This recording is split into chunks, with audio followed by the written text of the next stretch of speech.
ওর ফ্যামিলির কারণে আমি নিজের গহনা বিক্রি করে দিছি, দেবরে বিক্রি করে দিছি, বিদেশ পাঠাইছি, সবকিছু করছি। তারপরে বলে তুই কি এগুলো কিনাই না দিছিলি? আপনি এই পরকীয়াটা জড়লেন কেমন করে? আচ্ছা ভাই, একটা নারী কি চায় যে সে প্রেগনেন্ট হলে তার হাজবেন্ড তারে টেক কেয়ার করবে, আরো বেশি ভালোবাসবে, যে না আমার সন্তান আসতেছে। অবশ্যই। কিন্তু তার প্রথম সন্তানের বেলায় সে আমাকে ওই বাচ্চাটা ফালানোর জন্য ফোর্স করছে, এবং কি সে নিজে ওষুধ এনে আমাকে খাওয়াই দিছে মুখে। আমি হাতে পায়ে ধরছি যে না আমি বাচ্চাটা নিব। এই বাচ্চাটা হচ্ছে নষ্ট করার পরে ওই যে মন থেকে উঠা যায়, 3বার প্রেগনেন্ট হয়েছি, 3বারই বাচ্চা ফালাইতে চাইছো, তোমার কি আসলে বাবা হওয়ার ইচ্ছা নাই? ও কি আপনার চেয়ে ছোট ছিল বয়সে? হ্যাঁ। কত বছর বয়সে ছিল? 10 বছর 11 বছরের গ্যাপ। মানে আপনার হচ্ছে এখন 31, ওর হচ্ছে 21। হ্যাঁ। এই যে আপনাদের দেখা হলো, আপনাদের কি কখনো শারীরিক সম্পর্ক হয়েছে? এটাই মেন প্রবলেম। আমি এটা আর কি রকম প্রবলেম? ওর সাথে দেখা হওয়ার পরে ওরকম সম্পর্ক হয় নাই, কিন্তু টাচিং কিছু হয়েছে আর কি। আচ্ছা, স্পর্শজনিত। রাস্তায়, রিকশায়? না, কোথায়? রেস্টুরেন্টে। ওই একটা কারণে আমি ওকে বলতে পারতেছি না। মানে আমার লাইফে আমি বিয়ে হয়েছে 16 বছর, কিন্তু কোনো পুরুষের যে একটা ওইটা আমি আর কি করতে পারি না এখনো পর্যন্ত, ওরে ছাড়া। ওর মাধ্যমে যেটা পাইছি আমি, মানে ওর টাচটাও আমার ভালো লাগে। আমাকে বুঝেন তো, ছেলেটা আপনার চেয়ে 10 বছরের ছোট, তারপর আপনি পাগল হইলেন কেমনে তার জন্য? ভাইয়া ও যে আবেগে হয়ে গেছে। আচ্ছা, আপনি ধরেন এই ছেলেটাকে ভালোবাসতে আপনি যে এই পরিমাণ পরিশ্রম করছেন, আপনার জামাইকে ভালোবাসতে কি এই পরিমাণ পরিশ্রম করেছিলেন আপনি? হ্যাঁ ভাইয়া, আমি ওকে পায়ে পর্যন্ত ধরছি যে তুমি আমাকে ভালোবাসো, গুরুত্ব দাও, আমাকে বোঝো। আপনি যদি আপনার ওয়াইফকে সবার সামনে ছোট করেন, অসম্মান করে কথা বলেন, তখন কিন্তু যে কোনো জায়গায় গেলেও যার কিনা হাজবেন্ড সম্মান দেয় না, তার কিন্তু কোথাও সম্মান নেই। আসসালামু আলাইকুম। আজকের এই গল্পটা খুব অন্যরকম। খুব অল্প বয়সে বিয়ে, স্বামীর প্রতি ভালোবাসা, আসবে আসবে না, স্বামীর টেক কেয়ার, যখন কোনো কিছুতেই মিলছে না ঠিক তখন নিজে একটু নিঃশ্বাস নেওয়ার জন্যে আরেকটা জায়গায় যাওয়া, এবং তারপরে দিন শেষে দেখা যায় যে সেখান থেকেই চরমভাবে প্রতারিত হওয়া। যারা মনে করেন যে হয়তো স্বামী, সন্তান, বউ এর বাইরে গিয়ে আপনি একটু সুখী হবেন কারোর সঙ্গে মিশে শারীরিক মানসিকভাবে, তাহলে আপনার জন্য এই ভিডিওটা। আপনি যদি মনে করেন যে আপনার ওয়াইফ বা হাজব্যান্ড আপনাকে পরিপূর্ণ শান্তি দিতে পারছে না, আপনার অন্য কাউকে দরকার, তাহলে সত্যিকারে কি হয় এই ভিডিওটা দেখলে আপনি বুঝতে পারবেন। হ্যাঁ, শুরুতে বলি, আমাদের স্ক্রলে দেখানো নম্বরে আপনি চাইলে হোয়াটসঅ্যাপ করতে পারেন, ইমেল করতে পারেন আমাদের সাথে আসতে। ঈশিতা, তোমার বিয়ে হয়েছে আমাকে বললে 15 বছর বয়সে। ওই বিয়েটা কি লাভ ম্যারেজ ছিল না সেটেল ম্যারেজ? ওই বিয়েটা হচ্ছে ভাইয়া লাভ ম্যারেজ না। ও হচ্ছে আমাকে পছন্দ করতো, তারপর হচ্ছে আমার আম্মুকে হচ্ছে বলে যে আপনার মেয়েকে বিয়ে করব। তখন ও দেখতে একটু ভালো ছিল, তো এর জন্য আমার আম্মু ছেলে হিসেবে পছন্দ করছে, দেন আমাদের বিয়ে হয়েছে। এলাকায়? না না, ও হচ্ছে আমার মামা হচ্ছে ওকে ড্রাইভার হিসেবে রাখছিল। আচ্ছা। তো হচ্ছে আমাদের বাড়িতে মাঝে মধ্যে যাওয়া আসা করতো আমার মামার সাথে। তখন হচ্ছে আমাকে দেখার পরে পছন্দ করে, তারপর হচ্ছে আমার মামিকে প্রস্তাব দেয় যে আমি ওকে বিয়ে করব। তারপর হচ্ছে আমাকে মানে আমার আম্মু পছন্দ করে, তারপর হচ্ছে আমাদের বিয়ে হয়। কিন্তু বিয়ে হলে কি হবে, মানে আমি কেন জানি ওকে দেখতে পারতাম না। কেন, কি জন্য জানি না, মানে ওকে আমার ভালো লাগতো না। কিন্তু ওই যে কথায় আছে না, যদি কপালে থাকে তাহলে হচ্ছে বিয়ে হবেই, মানে এটা হচ্ছে আল্লাহ তাআলার লেখা। তো ওইভাবে বিয়েটা হয়ে গেছে। আচ্ছা, মানে কোনো কারণ ছিল না। বিয়ের পরেও কি এই ভালো না লাগাটা স্থায়ী ছিল? বিয়ের পরে ভাবছিলাম হয়তো ভালো লাগবে, কিন্তু ওর মানে যে ছেলেরা হচ্ছে সবসময় মা বোন ভক্ত থাকে, ওই ছেলেরা কখনো স্ত্রীদের ভালোবাসতে পারে না বা ভালো রাখতে পারে না। পয়েন্ট। ও হচ্ছে ওর মা বোন যা বলবে তাই, বউ কিছু না। না। এবং কি ভাই, আমার যখন বিয়ে হয়েছে, এটা একটু বলি আমি, আমাকে যখন ওর আম্মু আব্বু দেখতে আসে, ফ্যামিলি ভাবে তো মানে হয়েছিল বিয়েটা, তো ওর আম্মু হচ্ছে দেখতে আসে প্রথমবার।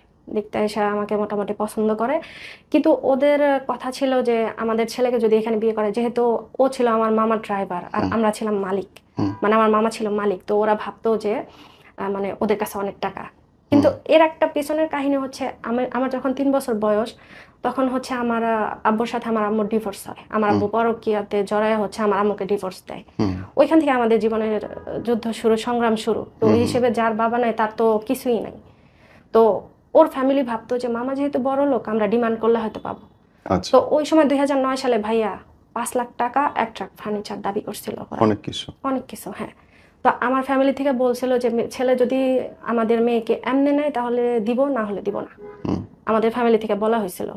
তারপরে ওরা চলে যায়, চলে যাওয়ার পরে ওই ছেলে 7 দিন পর বাড়িতে মানে যায়, ওর মা বাবার সাথেই চলে যায় বাড়িতে। বাড়ি যাওয়ার পর ওর আম্মু আব্বুরে বলে যে না আমি ওকে বিয়ে করব না। কিন্তু যখন রিটার্ন আবার ঢাকায় আসে 7 দিন পর ও পাগল হয়ে যায় আমার জন্য, কিন্তু ওর সাথে আমার রিলেশন না। মানে আমাকে দেখে ওর পছন্দ হয়েছে, আমাকে লাগবে, আসে না যে এরকম যে ওই মেয়েকে আমার ভালো লাগছে আমি বিয়ে করব। তো হচ্ছে আমার আম্মুকে বলে যে আন্টি আপনি যদি আপনার মেয়েকে না দেন তাহলে হচ্ছে আমি গলায় দড়ি দিয়ে মরে যাবো, বিষ খাবো, এরকম আমার আম্মুকে ডাইরেক্ট বলছে, আমাকে বলে নাই। তারপর আমার আম্মা বলতেছে যে এরকম। পরে আমি বললাম যে তুমি কেন, তখন আমি ওকে আপনি করে বলতাম যে আপনি কেন এরকম করতেছেন, আপনি আমার থেকে সুন্দর মেয়ে পাবেন, আরো ভালো মেয়ে পাবেন, আমার বাবা নাই, আমি তো এত ডিমান্ড পূরণ করতে পারবো না। তারপরে হচ্ছে ও আমাকে বলে যে দেখো আমি তো সুন্দর মেয়ে পাবো কিন্তু তোমাকে তো পাবো না। তখন আমি চিন্তা করলাম যে না, একটা মানুষ যদি আমার জন্য এত পাগল থাকে, আচ্ছা দেখি বিয়ে করি। তারপর ও হচ্ছে আমার সাথে কথা বলা শেষ। তারপরের দিন ও তখন কথা বলা শেষ রাতের 10টা বাজে। ভাইয়া গ্রামে কিন্তু রাতের 8টা বাজে অনেক রাত, অনেক রাত। সেখানে হচ্ছে রাতের 10টা আনুমানিক 10:30। আমি ঘুমাইতেছিলাম, তখন ও হচ্ছে কল দিছে আমাকে। কল দিয়ে বলতেছে কি করো? পরে আমি বললাম যে আমি ঘুমাইতেছি। বলে যে তুমি ঘুমাও, আমার ঘুম নাই। পরে আমি বললাম কেন? আমি তো তোমাকে বিয়ে করতে আসতেছি। যেহেতু আমার ফ্যামিলির প্রস্তাব দিছে ওই হিসেবে আমি কথা বলতাম ওর সাথে। ওইটা কিন্তু প্রেম ছিল না ভাইয়া, বিয়ে কিন্তু ঠিকঠাক। এখন বলতেছে যে আমি তোমাকে বিয়ে করতে আসতেছি। তখন আমি বললাম কেমনি কি এত রাতে? ভাইয়া ঢাকা থেকে কিন্তু মানিকগঞ্জে আসতে সময় কম লাগলেও কিন্তু 1-1.5 ঘন্টা তো লাগে। হ্যাঁ লাগে। তো তারপরে হচ্ছে ওই দিন প্রচুর জ্যাম ছিল। জ্যাম থাকার কারণে রাতের 1টা বাজে 12টা বাজে আনুমানিক আমাদের বাড়িতে আসে। আসার পর আমার ফ্যামিলি সবাই বলে যে দেখো যেখানে তোমার বাবা মা দেখে গেছে, পছন্দ করে না, এত টাকা দাবি করছে। তো ওইখানে আবার আমার শ্বশুর বলছিল যেদিন আমাকে দেখতে আসে যে ছেলে যদি এখানে বিয়ে করে আমাদের অমতে তাহলে মনে করবো ছেলে মারা গেছে, আর এরকম ছেলে আমি চাই না। এই দাবিগুলা পূরণ করা না করে যদি আমাদের ছেলে বিয়ে করে তাহলে হচ্ছে আমরা ছেলে মানি না। ওই যে ভাইয়া যে একটা ডিমান্ড ছিল, বুঝতে পারছি। এই ডিমান্ডের কারণে 16 বছর আমি এটার ইয়ে দিছি। আমার বিয়ের পরে তারপর আমাদের বিয়ে হয় কোনোভাবে। আমার মামা রাজি ছিল না, আমার ভাই রাজি ছিল না। তারপর বিয়ের পরে কি তোমার সাথে হাজবেন্ডের সম্পর্ক ঠিক হয়েছিল? না না ভাইয়া, ছিলই না। আমি বলি এখন, ওই যে বিয়ে যে হলো তারপরে হচ্ছে আমি সবাই আমাদের এলাকায় বলা বলি করতেছিল যে ছেলের বাড়ি এত দূর, তোমার বাড়ি এত দূর, ওর বাড়ি হচ্ছে চাঁদপুর, ছেলের বাড়ি এত দূর, তোমার বাড়ি এত দূর, ওই ছেলে তো তোমাকে নিয়ে খাবে না। দেখা গেছে একটা বাচ্চা হইলে তোমাকে ছাইরা দিবে। আর ওই ছেলের বাড়ি ঘর তো দেখা হয় নাই। আমরা কিন্তু ভাইয়া ওই ছেলেদের বাড়ি হতে যাওয়া হয় না আমাদের। জাস্ট আমার মামি গেছিল, কিন্তু আমাদের মানে আমার মামি ওই গেছিল, আমার মা বা ভাই কেউ জানে। তো আমার মামি এসে বলতেছিল যে ছেলেদের বাড়ি এরকম। তো আমার আম্মা হয়েছে কি ভাইয়া, এখানে একটা হাসির কথা কি জানেন, আমার আম্মা চাচ্ছিল যে এইটাই ওনার মেয়ের জামাই হোক। কেন? আমি জানি না, দেখতে অনেক সুন্দর ছিল, স্মার্ট ছিল, লম্বা ছিল, মানে জামাই হিসেবে আমার আম্মুর পছন্দ হয়েছে। মানে বাকি সব বাদ, মানে আছে যে জামাই পছন্দ দিয়ে দিলাম, আর কিছু দেখার দরকার নেই, দিল বিয়ে। তারপর হচ্ছে বিয়ের পরে আমার যখন কিনা এগুলো বলতেছিল যে মেয়েকে নিয়ে খাবে না, তারপর হচ্ছে আমি অনেক কান্নাকাটি করতেছিলাম। ভাই একটা মেয়ের ডিভোর্স মানে তো জানেন ভাই, আমার যখন বিয়ে হয় তখন কিন্তু আমি মাত্র 7-এর ফাইনাল পরীক্ষা দিছি, 8-এ মাত্র উঠছি। আর তখনই আর কি আমার বিয়ে হয়। তারপরে আমি ওইখান থেকে মানে আমার যখন কিনা বিয়ে হয় তারপর থেকে আমি স্কুলে আর যাই না, কেন লজ্জা লাগে, বান্ধবীরা বলে যে বিয়ে হয়েছে কেমনি কি এগুলো বলে দেখে আমি আর স্কুলে যাই না। তারপর হচ্ছে আমি বাসায় থাকি। তারপরে এলাকাবাসীর এই কথার কারণে ও আমাকে ঢাকায় নিয়ে আসে। এতটা পরিমাণ অভাব ছিল যে মানে তখন ও বাড়ির বড় ছেলে, ফ্যামিলি সবাইকে দেখতে হয়। আমার শ্বশুর আবার আমার বিয়ের 1 বছর আগে থেকে কিছু করে না। আমি মানে এই অভাব দেখার পরে নিজের পড়ালেখার ইচ্ছাটাই চলে যায়। কিন্তু আমি কিন্তু স্টুডেন্ট ভালো ছিলাম, মানে আমি স্কুলে আমি কখনো ভালো করে প্রাইভেট পড়তে পারি না, যেহেতু বাবা ছিল না। ওই হিসেবে আম্মু একা, নিজে একটা মহিলা মানুষ, তখন একটা সংগ্রামী জীবন। আমি বুঝতাম যে সবকিছু যে মা তো এত কিছু পারে না। তো ওই সময় থেকে মানে নিজে নিজে পড়ালেখা করতাম। কিন্তু যখন বিয়ে হয় তখন ভাবছিলাম হয়তো লেখাপড়াটা একটু ভালো হবে, কিন্তু যখন কিনা পরিস্থিতি দেখলাম যে ওনাদের ফ্যামিলি এতগুলা মানুষ, ছোট ছোট ভাই বোন, ও বড় ছিল তখন, ওর বয়সও কম, 21 বছর বয়স। তখনও হচ্ছে আমি চিন্তা করলাম যে যাক একটু স্যাক্রিফাইস করি, নিজের লেখাপড়াটাই বাদ দিই, সংসারে হাল ধরি, বড় বউ যেহেতু আমি। তো তখন থেকে হচ্ছে সংসারে হাল ধরি। তারপর হচ্ছে আমার ননদের আবার বিয়ে হয়েছে চাচাতো ভাইয়ের কাছে। ওনার বাবা আবার ছোটবেলায় মারা গেছিল, মা আবার অন্য জায়গায় বিয়ে করছে। আমার শ্বশুর তখন মানে ওনাকে ছোট থেকে লালন পালন করছে। লালন পালন করার পরে যখন কিনা বড় হয় ওই ছেলের কাছে মেয়ে বিয়ে দিছে। তাহলে হচ্ছে ভাইয়া আমার ননদ কিন্তু ঘরেই রয়ে গেল, উনি কিন্তু বাহিরে যায় নাই। তো ননদ ঘরে থাকা তো বিরাট ব্যাপার। হ্যাঁ মানে আমার শ্বশুর বাড়িতে আমার জীবনটা শুধু তছনছ হয়েছে আমার ননদের কারণে। এই যে আমি যে সুখ পাইলাম না, শান্তি পাইলাম না, সবকিছুর মাস্টার মাইন্ড হচ্ছে আমার ননদ। এবং ননদদের এ সম্পর্কে কোনো ধারণাই নেই, তারা মনে করে তারা ঠিকই করতেছে, হ্যাঁ তার ভাইকে সে মানে দেখে এমন রাখতেছে। একটা মানে আচরণ করে মনে হয় আমি ওই বাড়ির মানে চাকর, উনি হচ্ছে মালিক। কথায় কথায় বলে বাপার বাড়ি যা বাহাদুরি কর, এরকম বলে। তারপর হচ্ছে আমি ঢাকায় এসে যখন থাকি তখন ওই সংসারে হাল ধরি। তারপর আমার ননদের জামাই তো কিছু করতো না, তখন বেকার, বিয়ে হয়েছে, কিছুই করে না। তো এক প্রকার নিজের গহনা বিক্রি করে হচ্ছে ওনার জামাইরে বিদেশ পাঠাই। চিন্তা করি যে না, উনি যদি বেকার বসে খায় তাহলে হচ্ছে ননদরে টানা লাগে, ননদের জামাইরে টানা লাগে, পুরো সংসার টানা লাগে। 8-10 জনের একটা মানুষ যে নিজের গহনা বিক্রি করে আপনি ননদের জামাইকে বিদেশ পাঠানো? হ্যাঁ নিজের। এবং কি আমি এটা আমার মাকে পর্যন্ত বলি নাই। আমার মাকে কেন বলি না ভাইয়া, আমার আম্মু যেহেতু বাবা ছিল না, অনেক কষ্টে আমাকে মানে গহনা বানিয়ে দিছিল বিয়ের সময়। তো আমি চিন্তা করলাম আমি যদি এগুলো আমার আম্মাকে বলি, বিয়ের 6 মাসও হয় না, আমি যদি বলি তাহলে হচ্ছে আম্মা কষ্ট পাবে যে তুমি আমার জিজ্ঞেস করলো না। এর মধ্যে কি হয়েছে ভাইয়া, আরেকটা ঘটনা। যখন বিয়ের পর আমাকে ঢাকায় নিয়ে আসে 1 মাস পর, তার কিছুদিন পরে আমার ননদ, বড় ননদ, ছোট ননদ এবং মেজ ননদ আসে। আমার বড় ননদ, ছোট দেবর আর মেজ দেবর আসে। ননদ না, সরি, বড় ননদ দেবর 2টা আসে আর কি। ওরা যেহেতু 3 ভাই 2 বোন, বড় ননদ আর 2টা দেবর আসে। আসার পরে তখন আমি একটা ছোট বাসায় থাকি, যেহেতু আমার মানে ইনকাম ওইরকম না, আবার নতুন সংসার, ছোট একটা রুম হলেই চলে। তো ওইখানে এসে ওরা এসে হচ্ছে ওইখানে উঠে। তারপরে যখন পরিস্থিতি বুঝে, ওইটা বুঝে আমি আমার ননদ নিয়ে আমার বাবার বাড়ি যাই। তার মানে তো সংসারে উত্থান পতনের মধ্যে দিয়ে আপনার যাচ্ছে, কিন্তু এই এই মানুষটার কাছ থেকে সরতে আপনার কখন ইচ্ছা হইল? সরতে ইচ্ছা হয়েছে যে প্রতিনিয়ত আঘাত, মানে এমনও দিন গেছে যে মার কথা শুনে আমাকে মারছে। রোজা ছিলাম, রোজার মাস, রোজা আছি, কি যেন একটা টুকিটাকি ছোট একটা কথা নিয়ে ওরা মরে রাগাই দিল। ও আমাকে বিছানার উপর থেকে চুল, তখন আমার মেয়ে 3 মাস বয়স, আমি কোলে নিয়ে হচ্ছে ওর বসে ছিলাম, ইফতার শুধু পানি খাইছি আর কিছু না, শুধু শরবত। কি যেন একটা কথা নিয়ে, এরকম পাশাপাশি রুম দেখা যায় আমার, আমি ও পাশের রুমে, আমার শাশুড়ি এরকম আর আমার হাজবেন্ড বসে আছে। কি যেন বলো, দৌড়ে যায় আমার চুল ধরে টাইনা না নিচে ফালায় মারলো। আমার শাশুড়ি ধরলো না পর্যন্ত। মানে ওর ফ্যামিলি যা বলতো তাই। ওর ফ্যামিলির কারণে আমি নিজের গহনা বিক্রি করে দিছি, দেবরে বিক্রি করে দিছি, বিদেশ পাঠাইছি, সব কিছু করছি। তারপরে বলে তুই কি এগুলো কিনাই না দিছিলি, তুই কিনাই না দেশ নাই। মানে কোনো কৃতজ্ঞতা প্রকাশ নাই যে আমার জন্য এত কিছু করছে। আন্ডারস্টুড, আমি হ্যাঁ। বুঝতে পারলাম। কিন্তু আপনি এই পরকীয়াটা জড়ালেন কেমন করে? পরক্রিয়া জড়াইছি ভাইয়া যখন কিনা আমি আম, এর মধ্যে হচ্ছে আমি বাচ্চার মা কিন্তু 5টা, আমি 5টা সন্তানের মা হয়েছি। প্রথম বিয়ের পরে আমি জানতাম না যে আসলে মানুষের এরকম, আসলে ভাইয়া জানি না, এতটা বোকা ছিলাম যে এরকম করলে যে প্রেগনেন্ট হয়, মানে ফিজিক্যালি হইলে যে প্রেগনেন্ট হয় এটা আমি জানতাম না। তো বিয়ের পরই আমি প্রেগনেন্ট হয়ে যাই। প্রেগনেন্ট হওয়ার পর আমার বিয়ের এখন 16 বছর, আমার মেয়ের হচ্ছে 15 বছর। তো এ হচ্ছে কাহিনী। তারপরে হচ্ছে যখন আমার আবার বিয়ের 4 বছর পর আমার এই মেয়েটা হয়, আমার ছোট মেয়ে। তারপর আমি এই মেয়ের যখন 4 বছর, তখন আবার আমি প্রেগনেন্ট হই। এই প্রেগনেন্ট হওয়ার পরে উনি ওনার কেন আমার মনে উঠছে ভাই, আমি তাহলে এখন বলি। যখন কিনা আমি প্রথম বাচ্চার মা হই, একটা, আচ্ছা ভাই, একটা নারী কি চায় যে সে প্রেগনেন্ট হলে তার হাজবেন্ড তারে টেক কেয়ার করবে, আরো বেশি ভালোবাসবে যে না আমার সন্তান আসতেছে। অবশ্যই। কিন্তু তার প্রথম সন্তানের বেলায় সে আমাকে ওই বাচ্চাটা ফালানোর জন্য ফোর্স করছে, এবং কি সে নিজে ওষুধ এনে আমাকে খাওয়াই দিছে মুখে। আমি হাতে পায়ে ধরছি যে না আমি বাচ্চাটা নিব। আমার মা বলছে যে নে, আমার শাশুড়িও বলছে, মিথ্যা বলবো না, আমার শাশুড়ি বলছে যে নাও। আমার ননদ বলছিল যে বাচ্চা আসলে ফালানো ঠিক না।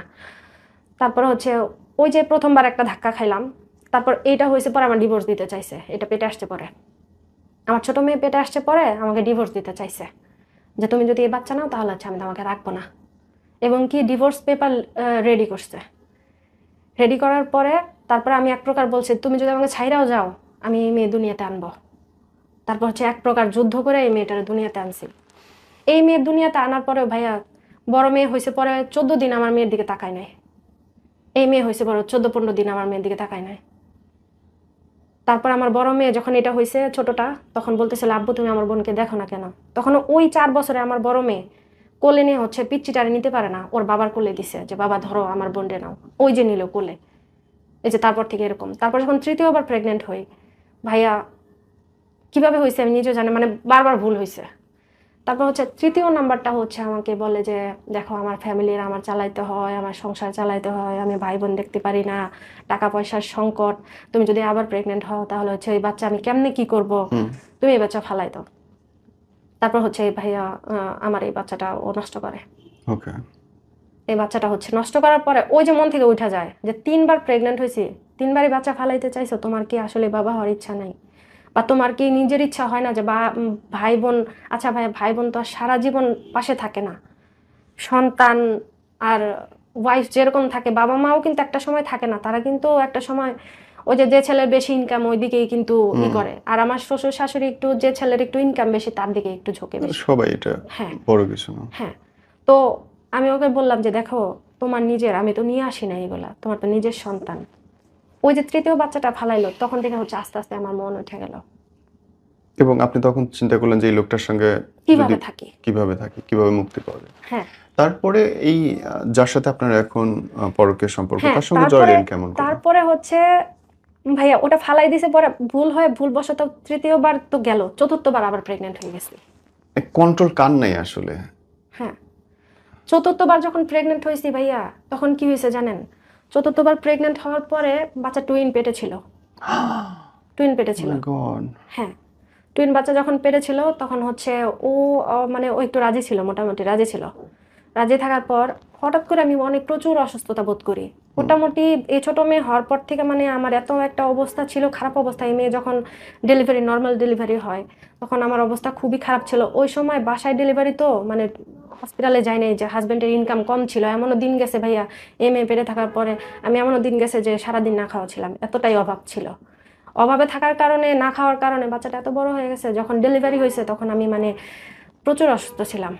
তো ওই সময় যে একটা ক্ষতি হয়ে গেছিল, আমার নর্মাল ডেলিভারি বাসায় হয়েছিল, ওইটা আমি টানা 8 বছর টানি আমি অসুস্থ, মানে আমার জরায়ু প্রবলেম হয়ে যায়। তারপর যখন চতুর্থবার আমি প্রেগনেন্ট হই টুইন, ওই বাচ্চা পেটে আসার পরে আমার ধরা পড়ে জরায়ু ক্যান্সার, মানে একটু হইতেছিল আর কি। তো আমি যখন কিনা চতুর্থবার প্রেগনেন্ট হওয়ার পরে আমি নিজের অসুস্থ বোধ করতেছিলাম, যে সবসময় গায়ে জ্বর, তারপর হচ্ছে দুর্বল লাগে, মাথা ঘোরা অস্থির লাগে, প্রস্রাবে মানে জ্বালাপোড়া করে, ব্যথা লাগে, রাতে ঘুম হয় না, খুবই অসুস্থ লাগে। তখন ওরে আমি বলতে থাকি যে দেখো আমি না দিন দিন অসুস্থ হয়ে যাচ্ছি। তখন ও বলে কি তুমি হচ্ছে বেশি ঝাল খাও, ভর্তা খাও। মানে বাচ্চা পেটে থাকলে একটু এক একজনের এক এক দিকে একটু টান থাকে, যে অনেকে হচ্ছে ঝাল খায়, অনেকে মিষ্টি খায়। আমার ওই সময় ঝালটা অনেক পছন্দ হতো, তো আমি একটু ভর্তা টর্তা খাইতাম। আমাকে বলতো যে তুমি ভর্তা খাও তাই তোমার পেট ব্যথা করে। আমি বলতাম যে দেখো ভর্তা খাওয়ার ব্যথা কিন্তু এরকম কখনোই হইতে পারে না। তারপর বলতাম আমার জ্বর হয়, বলতো যে নাপা খাও। পর আমি বলতাম দেখো আমার অনেক দুর্বল লাগে, কয় ঠিক মতো খাও। তারপর আমাকে ডক্টরের কাছে নিয়ে যায় না। তারপর এক প্রকার এতটা পরিমাণ অসুস্থ হয়ে গেছি আমি নিজে নিজেই ডক্টরের কাছে গেছি। ডক্টরের কাছে যাওয়ার পরে যখন কিনা আমি করছি, ডক্টর দেখাইছি, পরে ওনারা বলতেছে যে দেখেন আমাদের এখানে ভালো কোনো ডক্টর নাই, আর আলট্রাসোনোগ্রাম এরকম ভালো না, আপনি একটা ভালো ডক্টর দেখান। যখন আমি ভালো ডক্টরের কাছে যাই তখন মানে একটা হসপিটালে যাই আমার পাশেই, আমার বসুন্ধরার ওইদিকে, তখন ওনারা বলে যে আপনি তো খুব ভয়াবহ একটা আছেন ভাইয়া। যখন একটা মানুষ অসুস্থ থাকে সে যদি নিজের কানে শুনে তখন কিন্তু পরিস্থিতি অন্যরকম হয়ে যায়। ওনারা বলতেছিল যে হায় হায় কি অবস্থা, মানে আমার সাথে আমার একটা বোন গেছিল, উনি আমাকে বলতেছে এই তুই কি পাপ করছস। তারপরে এই চতুর্থ টুইনের পর আবার হইছে? না না, চতুর্থ মানে টুইন ছিল তখন, মানে টোটাল 5 বার। এই তারপর ওনার সাথে পরিচয় আপনার হলো কেমন করে, এই নতুন মানুষটার সাথে? হ্যাঁ, ওই যে তারপরে আমি অসুস্থ ছিলাম, অসুস্থ থাকার পরে হচ্ছে আমার অপারেশন হয়। অপারেশন হওয়ার পরে আমি আপনাকে ইউটেরাস ফেলে দিতে হয়েছে পরে? হ্যাঁ হ্যাঁ, আচ্ছা, ফেলে দিছি। তারপর যখন আমি 3 মাস ঘরে বন্দি হয়ে যাই, জি, ওই সময় আমার কেমোথেরাপি চলে, যেহেতু ক্যান্সারের লক্ষণ দিছিল, তো এর জন্য আমার ওই সময় ভাইয়া 2019-20 পুরা শাটডাউন চলতেছিল যখন আমি অপারেশন হই। তো সবাই তো ঘরে ঘরে বন্দি। তো ওই সময়টা আমি যখন ঘরে ছিলাম তখন আমি অনলাইনে আসক্ত হয়ে যাই। জি, ওই সময় একটা মানে মেসেঞ্জারে একটা যে আড্ডা গ্রুপ থাকে, ওইখানে হচ্ছে ফ্রেন্ড সার্কেল সবাই আড্ডা দেয়, এরকম একটা গ্রুপে আমাকে কোনো না কোনো ভাবে একটা ভাই আমাকে অ্যাড করে। অ্যাড করার ফলে ওইখানে তখন আমি চ্যাটিং কিভাবে করে জানি না ভাইয়া, মানে আসলে জানি না যে কিভাবে চ্যাটিং করতে হয়।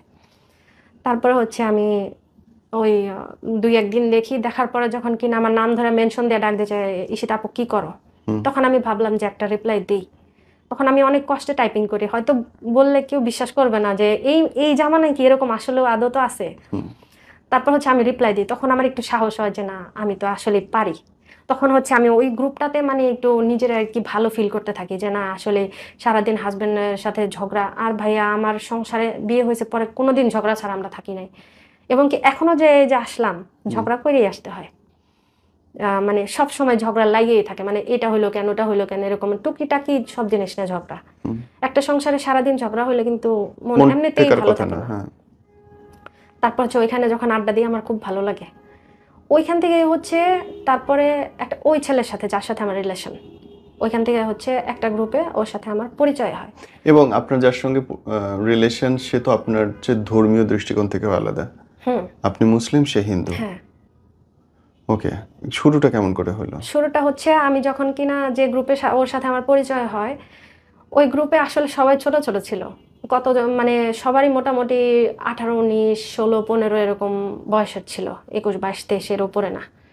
তো আমি ভাবলাম যে বাচ্চা গ্রুপ, আমি কেন জানি নিজের পিকগুলো দিতেছিলাম। মানে আমি জানি না, আমি কখনো গ্রুপে পিক দিই না, কিন্তু ওই দিন আমি আমার শাড়ি পরা পিক মানে যত পদের পিক ছিল আমি না মানে সবগুলো দিতেছিলাম। তো দেখার পর ওই ছেলেটা আর কি আমাকে দেখে বলে যে ক্রাশ খাইছি। তখন আমি মানে ভাবি যে বাচ্চা মানুষ আর কি ক্রাশ খায়, মানে হাসায় উড়ে দিই আর কি, ফান করি। তারপর আমাকে ইনবক্স আইসা বলে যে তোমাকে দেখা তো আমি ক্রাশ খাইছি। পর আমি বললাম যে ক্রাশ খাওয়ার কি আছে। তখন মানে টুকিটাকি ওর সাথে কথা হইলো। তারপরে আমি কেন যেন ওকে ব্লক দিলাম, প্রথম দিনে কথা বলার পরে ব্লক দিয়ে দিছি। ব্লক দেওয়ার পরে ও হচ্ছে আমাকে গ্রুপে এসে বলতেছে, আন্টি বলে ডাকতো তখন আমাকে, যে আন্টি তুমি আমাকে ব্লক দিলা, ব্লকটা খোলো, কথা আছে। পরে আমি বললাম যে কি বলবা বলো, বলে যে ইনবক্সে আসো। পরে ইনবক্সে গেলাম, তখন ওইখান থেকে টুকিটাকি কথা, আমার মেয়েকে নিয়ে স্কুলে যায়। আমি যেহেতু কুড়িলে থাকি, আমার বিশ্ব রোডে থেকে হচ্ছে কুড়িল থেকে হচ্ছে আমার খিলখাতা যাওয়া লাগে, কর্মীটোলা আমার মেয়ে স্কুলে পড়ে। তারপরে হচ্ছে ওইখানে যখন কিনা আমি যাই স্কুলে, মেয়ের তখন এক্সাম চলতেছিল, বসে বসে ভালো লাগে না, তখন কি করতাম ওর সাথে চ্যাটিং করতাম যে কি করতেছো, খাইছো কিনা, মানে খুব কেয়ার করতো। তো আমার কাছে কেমন জানি ভালো লাগতো। আর মানে তখন আন্টি বললো না, মানে যে যাক আমার একটা মানুষ আছে যে আমার খোঁজ খবর নাই, এরকম ভাবতাম। তারপর ওইখান থেকে কথা বলতে বলতে জুনের 3 তারিখে, আমার মেয়ের যেহেতু বার্থডে 6 তারিখে জুনের, তো আমি করছি 3 তারিখে আমার ননদের জামাই আসলো বিদেশ থেকে, হচ্ছে ওনাকে নিয়ে আমি চাঁদপুর যাই। যাওয়ার পরে ওইখানে হচ্ছে প্রথম 3 তারিখ থেকে ওর সাথে আমার কথা স্টার্ট হয় ভালো করে। ওই দিন ও সারাদিন আমার মানে খোঁজ খবর নেয়, সারাদিন ওর সাথে রাতের 3টা পর্যন্ত কথা হয়। কিন্তু এর মধ্যে একটা মজার বিষয় হচ্ছে কি ভাইয়া, আমি যে মেসেঞ্জার গ্রুপ চালাই এটা হচ্ছে আমার হাজবেন্ড জানে না। আচ্ছা। এগুলো হচ্ছে জানলে কখনো করতে দেবে না, আড্ডা দিতে দেবে না। একদিন দেখছিল, ওর পর থেকে আর কি সব ওর সামনে ডিলিট করাইছে, কিন্তু ও জানে না, কিন্তু আমি লুকাই লুকাই করি। এবং কি এখনো সে জানে না আমি এখানে আসছি। তারপর হচ্ছে ওর সাথে আড্ডা দিলাম, গল্প টল্প করলাম আমার লাইফের। তাও ভাই এখানে আরেকটা কিছু মিস করে গেছি, সেটা হচ্ছে আমি গ্রুপে আমার লাইফ স্টোরি কিছুটা শেয়ার করতেছিলাম, যে আমার লাইফটা এরকম এরকম। সবাই আছে না জিজ্ঞেস করে তোমাদের লাইফটা কেমন, কি করতেছো, তখন আমি বললাম যে এরকম এরকম। তখন থেকে ওর সাথে আমার 3 তারিখ থেকে কথা স্টার্ট। ওই যে বললো যে তোমার লাইফ স্টোরি শুনে আমার অনেক খারাপ লাগছে, আমি জীবনে একটা জিনিস চাই যে আমি যদি তোমার হাসাইতে পারি বা তোমার ভালো রাখতে পারি, এটাই আমার লাইফের অনেক। আমি তোমার মতো মেয়ের যে হাজবেন্ড কষ্ট দেয় সে কেমন হাজবেন্ড, আমি হইলে তো তোমার রানীর মতো রাখতাম। Common dialogue. হ্যাঁ, আমি হলে তো তোমাকে রানীর মতো রাখতাম, আর তোমাকে যে পাইবো সে তো জান্নাত পেয়ে গেছে। আর ওর একটা জিনিস ভাইয়া ভালো লাগতো কি, দেখেন সবারই একটা ধর্মের প্রতি দুর্বলতা আছে। ও হিন্দু হলে কি হইব, কথায় কথায় মানে সালাম দিত, আলহামদুলিল্লাহ বলতো, ইনশাল্লাহ বলতো। ওর কথার ভিতরে কোনো হিন্দুর কোনো ছোঁয়া ছিল না, মানে ও সবকিছুতেই মুসলিমদের মতো চলাফেরা। তখন আমি ওকে একদিন জিজ্ঞেস করি, আচ্ছা একটা কথা প্রশ্ন করি, তুমি কি হিন্দু না মুসলিম? তখন বলে তুমি কি আমার নাম দেখো নাই? আমি দেখছি তো। বলে যে তাহলে কেন মানে জিজ্ঞেস করলা? পরে আমি বললাম আমি তোমাকে তো দেখে তো বোঝা যায় না তুমি যে হিন্দু, তুমি তো পুরো একদম মুসলিমদের মতো চলাফেরা। আপনাদের এই প্রেমটা কি সামনাসামনি দেখে হয় নাকি অনলাইনেই হয়? অনলাইনেই। ও হচ্ছে আমার জন্য পাগল। আমি ওই যে ব্লগ যে দিলাম কথা বলার পর, তারপর হচ্ছে 3 তারিখ থেকে স্টার্ট কথা শুরু জুনের, তারপর থেকে মানে প্রতিনিয়ত ও বলতেছে যে প্রপোজ করে নাই, কিন্তু মানে ইঙ্গিতে ইশারায় বুঝাইতো তোমার ছাড়া আমি থাকতে পারবো না। তখন ওর লাইফ স্টোরি যখন আমি জিজ্ঞেস করলাম, তখন ও বললো যে আমার একটা মেয়ের সাথে রিলেশন ছিল, ওই মেয়েটা আমাকে ধোকা দিছে, ওই মেয়েটা আমাকে ছাইড়া গেছে। তখন আমি বললাম যে তুমি ওই মেয়েটার আইডি লিঙ্ক দাও, ফেসবুক আইডি লিঙ্ক, আমি ওর সাথে কথা বলে। ভাই আমার একটা গুণ আছে কিন্তু, মানে যদি কারোর সাথে কারো ভেজাল হয় বা ব্রেকআপ হয়, আমি এটা ভালো সলভ করে দিতে পারি, এই গুণটা আমার আছে। ঘটক ইশাক ভাই। কিন্তু নিজেটাই ঠিক করতে পারি না। তো ওই হিসেবে আমি ওকে বলে যে না, তুমি আমার লাইফে আসছো, আমি আর কাউরে চাই না, তুমি আমার লাইফে যতদিন আসো আমি এইভাবে থাকবো। কিন্তু তখনও কিন্তু গার্লফ্রেন্ডের সাথে টুকিটাকি কথা হয়, কিন্তু ওর গার্লফ্রেন্ড পাত্তা দেয় না। দেখা গেছে ও এখন একটা মেসেজ দিলেও 2 ঘন্টা পর রিপ্লাই দেয় বা পরের দিন রিপ্লাই দেয় এরকম। তো আমি বললাম যে দাও ঠিক করে দিই, বলে না তুমি আসো, আমার আর কিছু লাগবো না, আমি তোমার পাইলেই হ্যাপি। তখন আমি বললাম দেখো, লাইফে 2টা মানুষ রাখা যায় না, 2টা নারী রাখা যায় না। দেখা গেছে আমার জন্য ওর প্রবলেম হতে পারে বা তোমার জন্য আমার প্রবলেম হতে পারে। তখন ও বললো যে শোনো, দুনিয়া একদিকে, তুমি একদিকে, তোমার ছাড়া আমি কিছুই বুঝি না, তুমি থাকলেই হবে, কে থাকলো না থাকলো দেখার বিষয় না। পর আমি বললাম যে আচ্ছা আমি একটা প্রশ্ন করি, তুমি কি আমাকে ভালোবাসো? তুমি তো সব জানো। পর আমি বলছি দেখো, কখনো কারো মনের খবর কিন্তু জানা যায় না, তুমি যদি নিজে থেকে না বলো আমি কিন্তু কখনোই জানবো না। তখন ও বললো যে হুম। তখন বলে যে আচ্ছা আমরা বিয়ে করি। পর আমি বললাম যে কিভাবে? কবুল বলো। হাসবো না কান্না করবো বুঝতেছি না। বলে কবুল বলো। পর আমি বললাম কেন? আমি মানে একটু বিরক্ত বোধ করতেছিলাম যে অনলাইনে বিয়ে, মজা করো তুমি আমার সাথে, মানে মনে মনে ভাবতেছি মজা করো আমার সাথে। বলে সত্যি বিশ্বাস করো আমি তোমাকে বিয়ে করব। পরে আমাকে বলে যে বলো কবুল বলো। তখন আমি রাগে যে বলছি তুই বল। তখন ও বলতেছে কবুল কবুল কবুল। পরে আমি বলছি সাক্ষী কে? কয় আল্লাহ। তখন আমি বলছি আল্লাহ সাক্ষী, যখন ডিভোর্স দিবি তখন কে সাক্ষী থাকবে, মানে এরকম করে বলতেছি। তখন বলে যে না, ডিভোর্স দেওয়ার কোনো প্রশ্নই ওঠে না, তোরে আমি বিয়ে করবো, এরকম করে বলতেছে। তখন আমি বললাম যে শোনো, তুমি প্রতিষ্ঠিত হও, নিজের কিছু করো, তারপর আমরা বিয়ে করি। গেল জানুয়ারিতে আমাদের বিয়ে করার কথা ছিল। তখন ও আমাকে বলল যে হ্যাঁ কিছু করব, কিন্তু কথা হচ্ছে ওরকম তো কোনো অপশন নাই। তখন হচ্ছে এমন দিন গেছে ভাইয়া যে ওর হাত খরচ আমি চালাইছি, ওরে ওরে ফোনে টাকা দিছি, তারপর ওর হচ্ছে কি লাগবে দেখা গেছে মাঝে মধ্যে একটা ঘড়ি কিনে দিছি, মাঝে মধ্যে একটা যে প্রথম দেখাতে ওর একটা ঘড়ি গিফট করি আমি।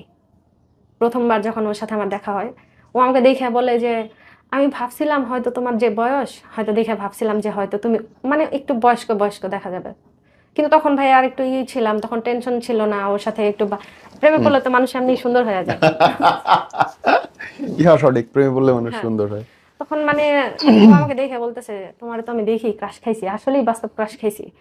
আর তোমাকে তো দেখে কোনো বোঝার উপায় নাই যে আসলে তোমার কোথায় দেখা বয়স হয় এত। প্রথম? প্রথম দেখা হয় আমাদের একটা মার্কেটে, আচ্ছা। সুবাস্ত মার্কেটে, শাহজাদপুরের ওদিকে। তখন ও আমাকে দেখে, ও রাস্তার ওপারে ছিল। আমি ওকে দেখে মানে যেহেতু ওর পিক দেখছি আমি চিনতে পারছি। ওই পার থেকে ওর হাতটা যখন ধরে আমি পার করে আনি, হাত ধরার পর ও মানে এমন নার্ভাস হয়ে গেছে জীবনের ফার্স্ট, মানে ও গাড়ির নিচে পা দিতে গেছে, আমি ওর হাত দিয়ে টাই না মানে সরে আনছি। ও কি আপনার চেয়ে ছোট ছিল বয়সে? হ্যাঁ, বয়সে ছিল, কত ছোট বছর ছিল। বয়সে ছিল? ভাইয়া এটা হচ্ছে অনেক গ্যাপ, 10 বছর 11 বছরের গ্যাপ। মানে আপনার হচ্ছে এখন 31, ওর হচ্ছে 21? হ্যাঁ, আচ্ছা, এরকম। ওকে, জি। তারপরে হচ্ছে এরকমই প্রেম চলতে থাকে, ভালোই দিনকাল চলে। তারপর হঠাৎ করে হচ্ছে যখন কিনা মানে আমি পুরোপুরি ওর আসক্ত হয়ে গেছি, তখন হঠাৎ করে ওর পরিবর্তন, মানে কেন যেন ব্যস্ততা দেখায়, আমি অসুস্থ হয়েছি, মানে আমার তখন জন্ডিস হয়েছিল, খুবই ব্যস্ততা দেখাইতেছে যে আমার কাজ আছে, আমার খেলা আছে, আমি খেলতে গেছিলাম, আমি এটা করছিলাম, আমি ওটা করছিলাম, মানে বাহানার তো কোনো শেষ না। যখন রিলেশনের শুরু তখন কিন্তু ভাইয়া মানে দুনিয়া উথাল পুথাল হয়ে গেলেও কিন্তু ওই মানুষটার জন্যই সময় থাকে, খাওয়া নাওয়া সবকিছু বাদ, মানে এই মানুষটারই আমি চাই। কিন্তু যখন কিনা বুঝতে পারে যে এই মানুষটা আমার প্রতি আকৃষ্ট হয়ে গেছে, তখন কিন্তু আর সময় থাকে না। ওকে, এই এই ওর সাথে যখন প্রেম হচ্ছে, এই দেখা হয়েছে কয়বার টোটাল আপনাদের? টোটাল দেখা হয়েছে, প্রথম দেখা হয়েছিল 1 বছর 2 বছর আগে, তারপর হচ্ছে কিছু মাস পরে আবার আসছিল, এইভাবে ও মানে কই মোট থাকতো? 5-6 বার দেখা হয়েছে, মাস 3 আগেও দেখা হয়েছে। থাকতো কোথায়? ও হচ্ছে রংপুর থাকতো। রংপুর থেকে এসে দেখা করতো? হ্যাঁ, এমনও গেছে ভাইয়া যে ওর গাড়ি ভাড়া বা ওই যে ও পাঠাও করে আসছে, ওর এটাও আমি ভাড়া দিছি ওর। এই যে আপনাদের দেখা হলো, আপনাদের কি কখনো শারীরিক সম্পর্ক হয়েছে? এটা ভাইয়া এটাই মেন প্রবলেম, আমি এটা আর কি। কি রকম প্রবলেম? ওর সাথে দেখা হওয়ার পরে ওরকম সম্পর্ক হয় নাই, কিন্তু মানে আমাদের আর কি টাচিং টাচিং কিছু হয়েছে আর কি। আচ্ছা, স্পর্শজনিত। হ্যাঁ, রাস্তায়, রিক্সায়? না, কোথায়? রেস্টুরেন্টে। আচ্ছা, ওকে। রেস্টুরেন্টে প্রথমবার দেখা হয়েছে ওরকম হয় নাই, দ্বিতীয়বার যখন দেখা হয়েছে তখন আর কি হয়েছিল। এটা আমি আর কি জানাতে চাচ্ছি না। বুঝতে পারছি। ওকে। ওই ওই একটা কারণে আমি ওকে বলতে পারতেছি না, মানে কেন? মানে আমার লাইফে আমি বিয়ে হয়েছে 16 বছর, কিন্তু কোনো পুরুষের যে একটা একটা ওইটা আমি আর কি করতে পারি না এখনো পর্যন্ত, ওরে ছাড়া। ওর মাধ্যমে যেটা পাইছি আমি, মানে ওর টাচটাও আমার ভাল লাগে, ওর কথা বলার ধরনও ভাল লাগে, ওর সবকিছুই ভাল লাগে। এটা আমি এর থেকে সুন্দর কেউ যদি আমার সামনে দাঁড়ায় থাকে বা এর থেকে ভালো কেউ দাঁড়ায় থাকে, আমার ওরকম আসে না, ফিল আসে না। ওর ওর ভালোবাসা চলতেছে, এর মধ্যে বদলটা হইলো কখন গিয়ে? ওর বদলটা হলো 1 বছর পরে, ওই যে একটা মেয়ের সাথে ওর সম্পর্ক জড়ায় গেল, ওর বোন বলল, বোনের সাথে ডেটিং এ গেল। তখন আমি বোনের সাথে ডেটিং এ গেল? হ্যাঁ, ও বোন বলে পরিচয় দেয়, কিন্তু ওর সাথে ডেটিং এ গেছে। ডেটিং এ গেছে যা হচ্ছে একই রেস্টুরেন্টে একই গ্লাসে একই 2টা পাইপ দিয়ে হচ্ছে খাচ্ছে, তারপরে হচ্ছে ওকে কোলে নিচ্ছে, তারপরে ওর জ্বর হলে কেয়ার করতেছে। কোলে নিচ্ছে মানে ওই বোনের বয়স কত তার? এই তো এসএসসি দিল এবার, মানে দিছে গেলবার দিছে এবার কলেজে। 17-18 বছর বয়স, ওইটার কোলে নিতেছে? কি অদ্ভুত তখন ভাই আমি বোন! ওরে জিজ্ঞেস করলাম, ভাইয়া এটাও আমি জানতে পারতাম না ও আমার কাছে হাইড করছে। যখন কিনা ঢাকায় আমার সাথে দেখা করতে আসলো ওই মেয়ের সাথে ডেটিং এ যাওয়ার পর, আমি বুঝি না ভাইয়া একটা মানুষের মনে দুইজন কেমনে থাকে। দেখেন ভাই, আমি এখন সবাই অনেকে বলতে পারে যে তুমি তো বিয়ে হয়ে আরেকজনের মনে গেছো, হ্যাঁ হইতে পারে, কিন্তু ওই জামাই তো মনে নাই আপনার। আমার হাজবেন্ড তো আমার মনে নাই, বা আমার কোনো কিছুতে নাই। যে হাজবেন্ড আমার বারবার আমার বাচ্চাকে রাখতে চায় না, তারপর হচ্ছে আমার অসুস্থতায় আমার পাশে দাঁড়ায় না, ওই হাজবেন্ড তো আর আমার মনে জায়গা নিতে পারে না। হ্যাঁ আমি মানলাম আমাকে ট্রিটমেন্ট করাইছে, কিন্তু কথা হয়েছে কি ভাইয়া, টাকা পয়সা ধন সম্পদ কিন্তু জীবনের সব না। একটা নারীর ভালোবাসা, সম্মান, গুরুত্ব এটাই চায়। ও যখন আপনার এই পরকীয়াটা চলছে তখন কি আপনার হাজবেন্ডের সঙ্গে শারীরিক সম্পর্ক ঠিক আছে? প্রথম ছিল, ঠিক ছিল। যখন কিনা একদিন আমাকে জিজ্ঞেস করলো যে তুমি কি ওর সাথে এরকম শারীরিক সম্পর্কে আসো, তখন আমি বললাম হ্যাঁ আছি তো। তখন আমি জানি না যে মানে ও আমার, মানে আমি ভাবতাম যে আমাকে ধোকা দিব, মানে এরকম কিছু একটা ভাবতাম, মানে যখন আবেগে পড়ার আগে এরকম ভাবতাম। কিন্তু যখন একদিন ওর আবেগে পড়ার আগে যখন কিনা একবার সম্পর্কে ছিলাম, তখন ও একদিন আমাকে বললো যে তুমি কি এগুলা করো? পরে আমি বললাম যে হ্যাঁ, ও তো আমার হাজবেন্ড, ওর হক আছে, আর আমাকে তো এমনি রাখবে না, কোনো হাজবেন্ড এইভাবে রাখে না। তখন ও বললো যে একটা খারাপ ভাষায় গালি দিল ভাইয়া, যে তুই তো এরকম, মানে একটা গালি দিল, তুই রাস্তার কুত্তা, এরকম করে গালি দিল। তখন আমি বললাম যে কি হয়েছে, তুমি এরকম করে রাগো কেন? বলে যে কথা হবি না, তুই এগুলো করছিস কে, মানে এগুলা বললাম, মানে খুবই মানে করতেছে। তারপরে কি হয়েছে ভাইয়া, আমি কিন্তু ওকে ছাইড়া যেতে চাইছিলাম অনেকবার। আমি ওর এরকম মানে প্রথম প্রথম যখন কিনা ও আমার সাথে এরকম পাগলামি টাগলামি করতো, ছাইড়া যেতে চাইছি, এবং কি প্রুফ আছে আমার কাছে। ও হাত কাটছে, ও গলায় দড়ি দিতে গেছে, ও বিষ খাইতে গেছে, ও মেডিসিন খায়, মানে ট্যাবলেট খায় খায় পইরা থাকছে, 10টা 15টা করে 20টা করে ট্যাবলেট খাইছে, এরকম গেছে। যে ট্যাবলেট খায় খায় ও অজ্ঞান হয়ে পড়ে আসছিল, মানে বেহুশ, অজ্ঞান বলতে বেহুশ হয়ে পড়ে থাকতো।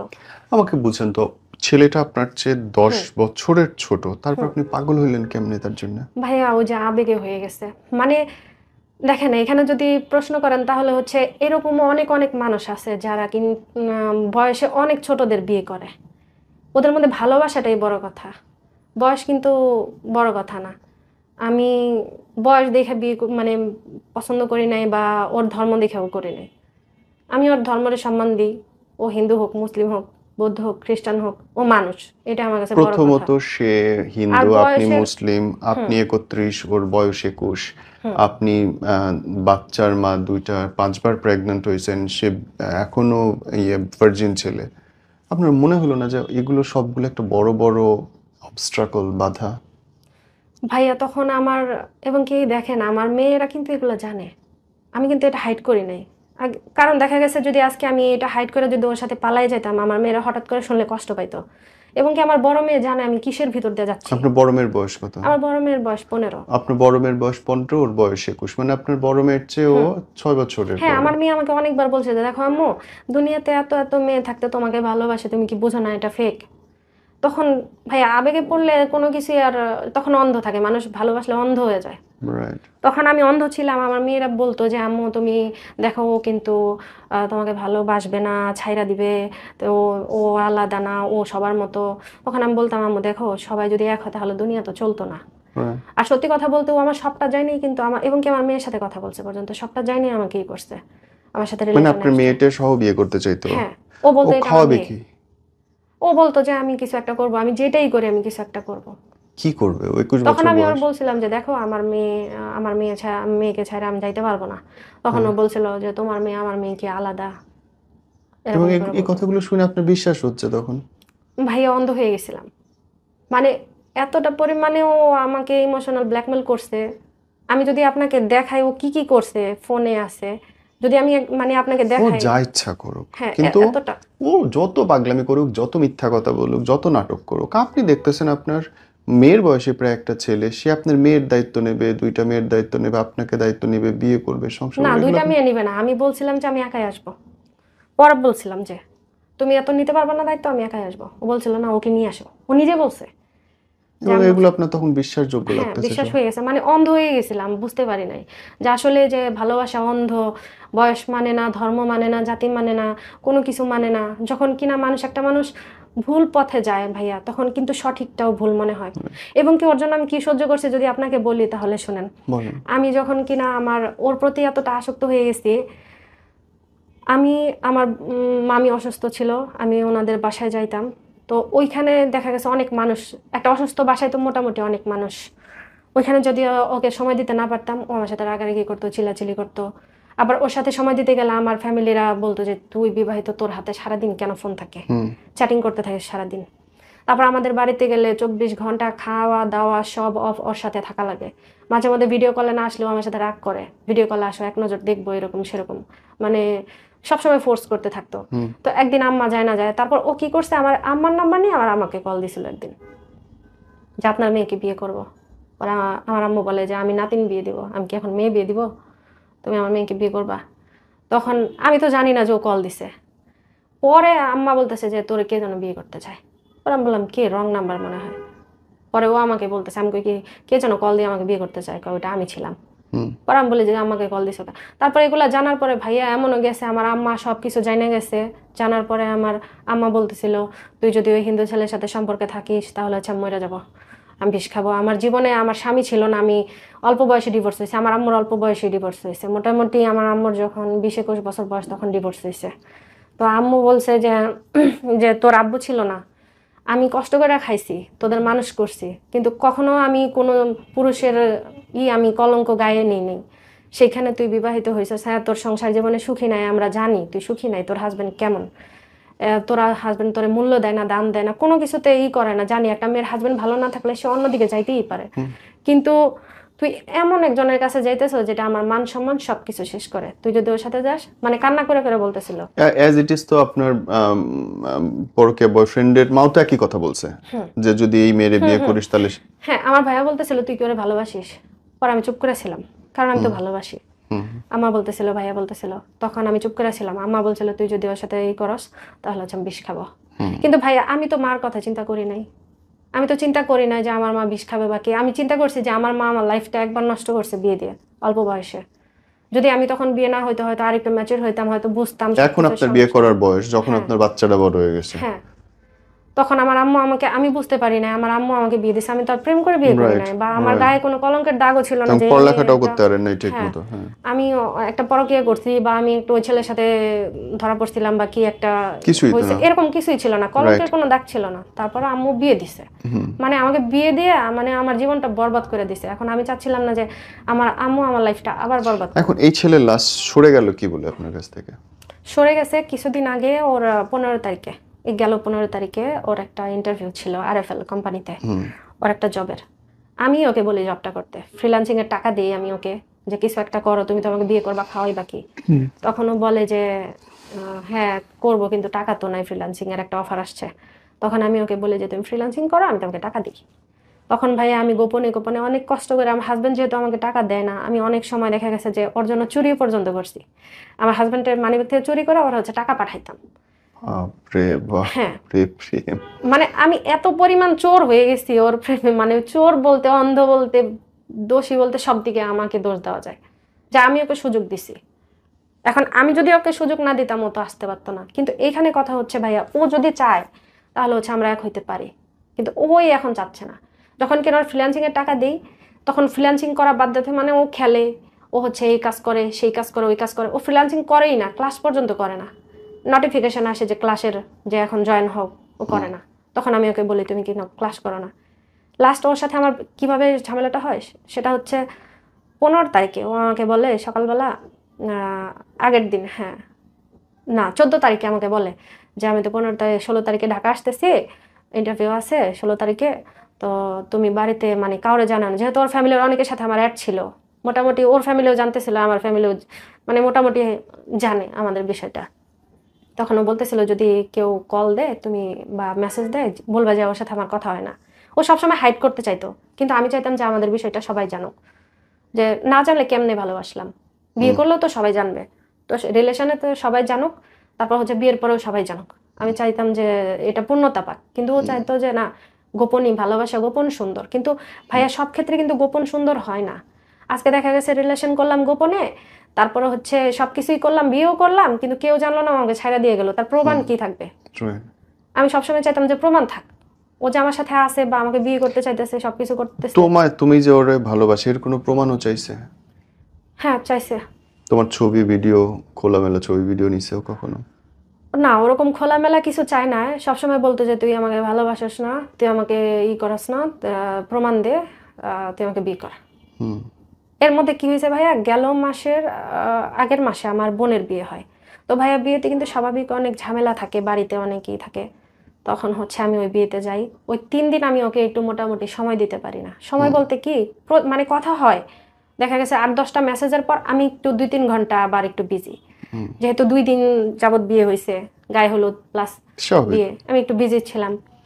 ও আমাকে বলতেছিল তুই আমাকে ইগনোর করস, তোরে ছাড়া আমি বাঁচবো না, মানে এত প্রকার ইমোশনাল ব্ল্যাকমেল, কান্নাকাটি, না খাওয়া, 3 দিন পর্যন্ত খায় নাই, 3 দিন খায় নাই, গোসল করে নাই, কিচ্ছু করে নাই। ও আমাকে বলতেছিল তুই তো সুখে আসস, আমি তো সুখে নাই।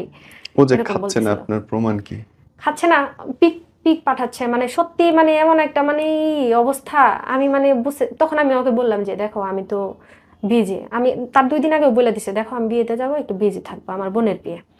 তখন ও বলে যে তুই, তারপরে যখন আমি ওকে সময় দিতে পারি না, ও বলে আমি নাকি ইচ্ছা করে ওকে আর কি ইগনোর করতেছি, ইচ্ছা করে ইগনোর করস তুই আমাকে। আচ্ছা, আপনি ধরেন এই ছেলেটাকে ভালোবাসতে আপনি যে এই পরিমাণ পরিশ্রম করছেন, আপনার জামাইকে ভালোবাসতে কি এই পরিমাণ পরিশ্রম করেছিলেন আপনি?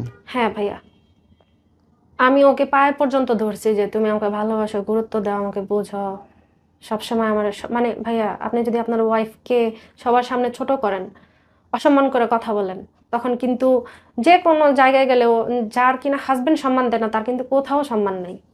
ও আমাকে ওর ফ্যামিলিতে, আমার ফ্যামিলিতে, রাস্তাঘাটে, বন্ধু বান্ধবের সামনে, মানে সবার সামনে ছোট করে কথা বলতো, মানে যতটা নিচে নামানো যায় আমাকে। খুব সুন্দর কথা বলছেন। কোনো পুরুষ যদি তার বউকে সম্মান না করে, ওই মেয়েকে কেউ সম্মান করে না আসলে। আমরা শেষ করব ভাইয়া, লাস্টলি যারা দেখছে, যারা একটু একটু করে এখনো পরকীয়ার দিকে এগোচ্ছে, তাদের জন্য যদি কিছু বলতে চাও? এখন আমি তাদের জন্য এটাই বলবো যে আবেগের বশে, আর বয়সের ছোট হোক আর বড় হোক, আবেগের বশে যেন কেউ কোনো রিলেশনে না জড়ায়, যেটাতে আছে ওটাতেই সন্তুষ্ট থাকা বা ওটাতেই নিজেকে আর কি মানায় চলা। আর যদি এটাও সম্ভব না হয়, যত যাই হোক, অন্তত কান্নাকাটি করো নামাজে, যায় নামাজে আল্লাহর কাছে, কিন্তু কারো কাছে ভালোবাসার দাবি বা একটু শান্তি দাবি করাটা এটা ভুল। পরকীয়া কখনো শান্তি দেয় না। এখন আমি ওকে ছাড়তেও পারতেছি না, ধরতেও পারতেছি না, ও আমাকে ছাড়তেছেও না, ধরতেছেও না। যখন আমি দূরে যেতে চাই তখন হচ্ছে আমাকে সামনে টেনে আসে, আর কাছে গেলে দেখেন দূরে ঠেলা দেয়, আরো 10টা মেয়ের সাথে কোলে করে নিয়ে বসে আছে। হ্যাঁ, বাহ, এটাই তো হওয়ার কথা আসলে। আপনার যার সঙ্গে বিধাতা লিখে রাখছে, সুখটা তার কাছেই খোঁজেন। এখন ভাইয়া আমি হাজবেন্ডের সাথেও সংসার করতে পারতেছি না। যখন কিনা একটা মানুষ যখন অন্যজনের মন দিয়ে দেয়, তখন কিন্তু সে এই সংসারেও মৃত, ওইভাবে মৃত। খুব সত্যি, খুব সত্যি। তখন কথা বলা শেষ, রাতের 10টা বাজে ভাইয়া, গ্রামে কিন্তু রাতের 8টা বাজে অনেক রাত, অনেক রাত। সেখানে হচ্ছে রাতের 10টা, আনুমানিক 10:30 আমি ঘুমাইতেছিলাম, তখন ও হচ্ছে কল দিছে আমাকে, কল দিয়ে বলতেছে কি করো? পরে আমি বললাম যে আমি ঘুমাইতেছি। বলে যে তুমি ঘুমা, আমার ঘুম নাই। পরে আমি বললাম কেন? আমি তো তোমাকে বিয়ে করতে আসতেছি। যেহেতু আমার ফ্যামিলির প্রস্তাব দিয়েছে, ওই হিসেবে আমি কথা বলতাম ওর সাথে, ওইটা কিন্তু প্রেম ছিল না ভাইয়া, বিয়ে কিন্তু ঠিকঠাক। এখন বলতেছে যে আমি তোমাকে বিয়ে করতে আসতেছি। তখন আমি বললাম কেমনে কি এত রাতে? ভাইয়া ঢাকা থেকে কিন্তু মানিকগঞ্জে আসতে সময় কম লাগলেও কিন্তু 1-1.5 ঘন্টা তো লাগে। হ্যাঁ লাগে। তো তারপরে হচ্ছে ওই দিন প্রচুর জ্যাম ছিল, জ্যাম থাকার কারণে রাতের 1টা বাজে, 12টা বাজে আনুমানিক আমাদের বাড়িতে আসে। আসার পর আমার ফ্যামিলি সবাই বলে যে দেখো, যেখানে তোমার বাবা মা দেখে গেছে, পছন্দ করে না, এত টাকা দাবি করছে। তো ওইখানে আবার আমার শ্বশুর বলছিল যেদিন আমাকে দেখতে আসে যে ছেলে যদি এখানে বিয়ে করে আমাদের অমতে, তাহলে মনে করবো ছেলে মারা গেছে। আর এরকম ছেলে আমি চাই না। হুম এই দাবিগুলা পূরণ করা না না করে যদি আমাদের ছেলে বিয়ে করে তাহলে হচ্ছে আমরা ছেলে মানি না। হুম ওই যে ভাইয়া যে একটা ডিমান্ড ছিল, বুঝতে পারছি। এই ডিমান্ডের কারণে 16 বছর আমি এটার দিছি। আমার বিয়ের পরে তারপর আমাদের বিয়ে হয় কোনোভাবে। আমার মামা রাজি ছিল না, আমার ভাই রাজি ছিল না। তারপর এক বিয়ের পরে কি তোমার সাথে হাজবেন্ডের সম্পর্ক ঠিক হয়েছিল? না না ভাইয়া, ছিলই না। আমি বলি এখন, বলো। ওই যে বিয়ে যে হলো তারপরে হচ্ছে আমি সবাই আমাদের এলাকায় বলা বলি করতেছিল যে ছেলের বাড়ি এত দূর, তোমার বাড়ি এত দূর, ওর বাড়ি হচ্ছে চাঁদপুর, ছেলের বাড়ি এত দূর, তোমার বাড়ি এত দূর, ওই ছেলে তো তোমাকে নিয়ে খাবে না। দেখা গেছে একটা বাচ্চা হইলে তোমাকে ছাইরা দিবে। আর ওই ছেলের বাড়ি ঘর তো দেখা হয় নাই। আমরা কিন্তু ভাইয়া ওই ছেলেদের বাড়ি হতে যাওয়া হয় না আমাদের। জাস্ট আমার মামি গেছিল, কিন্তু আমাদের মানে আমার মামি ওই গেছিল, আমার মা বা ভাই কেউ যায়নি। তো আমার মামি এসে বলতেছিল যে ছেলেদের বাড়ি এরকম। তো আমার আম্মা হয়েছে কি ভাইয়া, এখানে একটা হাসির কথা কি জানেন, আমার আম্মা চাচ্ছিল যে এইটাই ওনার মেয়ের জামাই হোক। কেন? আমি জানি না, দেখতে অনেক সুন্দর ছিল, স্মার্ট ছিল, লম্বা ছিল, মানে জামাই হিসেবে আমার আম্মুর পছন্দ হয়েছে। মানে বাকি সব বাদ, মানে আছে যে জামাই পছন্দ দিয়ে দিলাম, আর কিছু দেখার দরকার নেই, দিল বিয়ে। তারপর হচ্ছে বিয়ের পরে আমার যখন কিনা এগুলো বলতেছিল যে মেয়েকে নিয়ে খাবে না, তারপর হচ্ছে আমি অনেক কান্নাকাটি করতেছিলাম। ভাই একটা মেয়ের ডিভোর্স মানে তো জানেন ভাই, আমার যখন বিয়ে হয় তখন কিন্তু আমি মাত্র 7-এর ফাইনাল পরীক্ষা দিছি, 8-এ মাত্র উঠছি। আর তখনই আর কি আমার বিয়ে হয়। তারপরে আমি ওইখান থেকে মানে আমার যখন কিনা বিয়ে হয় তারপর থেকে আমি স্কুলে আর যাই না, কেন লজ্জা লাগে, বান্ধবীরা বলে যে বিয়ে হয়েছে কেমনি কি এগুলো বলে দেখে আমি আর স্কুলে যাই না। তারপর হচ্ছে আমি বাসায় থাকি। তারপরে এলাকাবাসীর এই কথার কারণে ও আমাকে ঢাকায় নিয়ে আসে। এতটা পরিমাণ অভাব ছিল যে মানে তখন ও বাড়ির বড় ছেলে, ফ্যামিলি সবাইকে দেখতে হয়। আমার শ্বশুর আবার আমার বিয়ের 1 বছর আগে থেকে কিছু করে না। আমি মানে এই অভাব দেখার পরে নিজের পড়ালেখার ইচ্ছাটাই চলে যায়। কিন্তু আমি কিন্তু স্টুডেন্ট ভালো ছিলাম, মানে আমি স্কুলে আমি কখনো ভালো করে প্রাইভেট পড়তে পারি না, যেহেতু বাবা ছিল না। ওই হিসেবে আম্মু একা, নিজে একটা মহিলা মানুষ, তখন একটা সংগ্রামী জীবন। আমি বুঝতাম যে সবকিছু, যে মা তো এত কিছু পারে না। তো ওই সময় থেকে মানে নিজে নিজে পড়ালেখা করতাম। কিন্তু যখন বিয়ে হয় তখন ভাবছিলাম হয়তো লেখাপড়াটা একটু ভালো হবে, কিন্তু যখন কিনা পরিস্থিতি দেখলাম যে ওনাদের ফ্যামিলি এতগুলা মানুষ, ছোট ছোট ভাই বোন, ও বড় ছিল তখন, ওর বয়সও কম, 21 বছর বয়স। তখনও হচ্ছে আমি চিন্তা করলাম যে যাক একটু স্যাক্রিফাইস করি, নিজের লেখাপড়াটাই বাদ দিই, সংসারে হাল ধরি, বড় বউ যেহেতু আমি। তো তখন থেকে হচ্ছে সংসারে হাল ধরি। তারপর হচ্ছে আমার ননদের আবার বিয়ে হয়েছে চাচাতো ভাইয়ের কাছে। ওনার বাবা আবার ছোটবেলায় মারা গেছিল, মা আবার অন্য জায়গায় বিয়ে করছে। আমার শ্বশুর তখন মানে ওনাকে ছোট থেকে লালন পালন করছে। লালন পালন করার পরে যখন কিনা বড় হয়, ওই ছেলের কাছে মেয়ে বিয়ে দিছে। তাহলে হচ্ছে ভাইয়া আমার ননদ কিন্তু ঘরেই রয়ে গেল, উনি কিন্তু বাহিরে যায় নাই। তো ননদ ঘরে থাকা তো বিরাট ব্যাপার। হ্যাঁ, মানে আমার শ্বশুর বাড়িতে আমার জীবনটা শুধু তছনছ হয়েছে আমার ননদের কারণে। এই যে আমি যে সুখ পাইলাম না, শান্তি পাইলাম না, সবকিছুর মাস্টার মাইন্ড হচ্ছে আমার ননদ। এবং ননদদের সম্পর্কে কোনো ধারণাই নেই, তারা মনে করে তারা ঠিকই করতেছে, তার ভাইকে সে দেখে রাখতেছে। এমন একটা মানে আচরণ করে, মনে হয় আমি ওই বাড়ির মানে চাকর, উনি হচ্ছে মালিক। কথায় কথায় বলে বাপার বাড়ি যা বাহাদুরি কর, এরকম বলে। তারপর হচ্ছে আমি ঢাকায় এসে যখন থাকি তখন ওই সংসারে হাল ধরি। তারপর আমার ননদের জামাই তো কিছু করতো না, তখন বেকার, বিয়ে হয়েছে, কিছুই করে না। তো এক প্রকার নিজের গহনা বিক্রি করে হচ্ছে ওনার জামাইরে বিদেশ পাঠাই। চিন্তা করি যে না, উনি যদি বেকার বসে খায় তাহলে হচ্ছে ননদরে টানা লাগে, ননদের জামাইরে টানা লাগে, পুরো সংসার টানা লাগে। 8-10 জনের একটা মানুষ যে নিজের গহনা বিক্রি করে আপনি ননদের জামাইকে বিদেশ পাঠানো? হ্যাঁ, নিজের। এবং কি আমি এটা আমার মাকে পর্যন্ত বলি নাই। আমার মাকে কেন বলি না ভাইয়া, আমার আম্মু যেহেতু বাবা ছিল না, অনেক কষ্টে আমাকে মানে গহনা বানিয়ে দিছিল বিয়ের সময়। তো আমি চিন্তা করলাম আমি যদি এগুলো আমার আম্মাকে বলি, বিয়ের 6 মাসও হয় না, আমি যদি বলি তাহলে হচ্ছে আম্মা কষ্ট পাবে যে তুমি আমারে জিজ্ঞেস করলা না। এর মধ্যে কি হয়েছে ভাইয়া, আরেকটা ঘটনা, যখন বিয়ের পর আমাকে ঢাকায় নিয়ে আসে 1 মাস পর, তার কিছুদিন পরে আমার ননদ, বড় ননদ, ছোট ননদ এবং মেজ ননদ আসে। আমার বড় ননদ, ছোট দেবর আর মেজ দেবর আসে, ননদ না সরি, বড় ননদ দেবর 2টা আসে আর কি। ওরা যেহেতু 3 ভাই 2 বোন, বড় ননদ আর 2টা দেবর আসে। আসার পরে তখন আমি একটা ছোট বাসায় থাকি, যেহেতু আমার মানে ইনকাম ওইরকম না, আবার নতুন সংসার, ছোট একটা রুম হলেই চলে। তো ওইখানে এসে ওরা এসে হচ্ছে ওইখানে উঠে। তারপরে যখন পরিস্থিতি বুঝে, ওইটা বুঝে আমি আমার ননদ নিয়ে আমার বাবার বাড়ি যাই।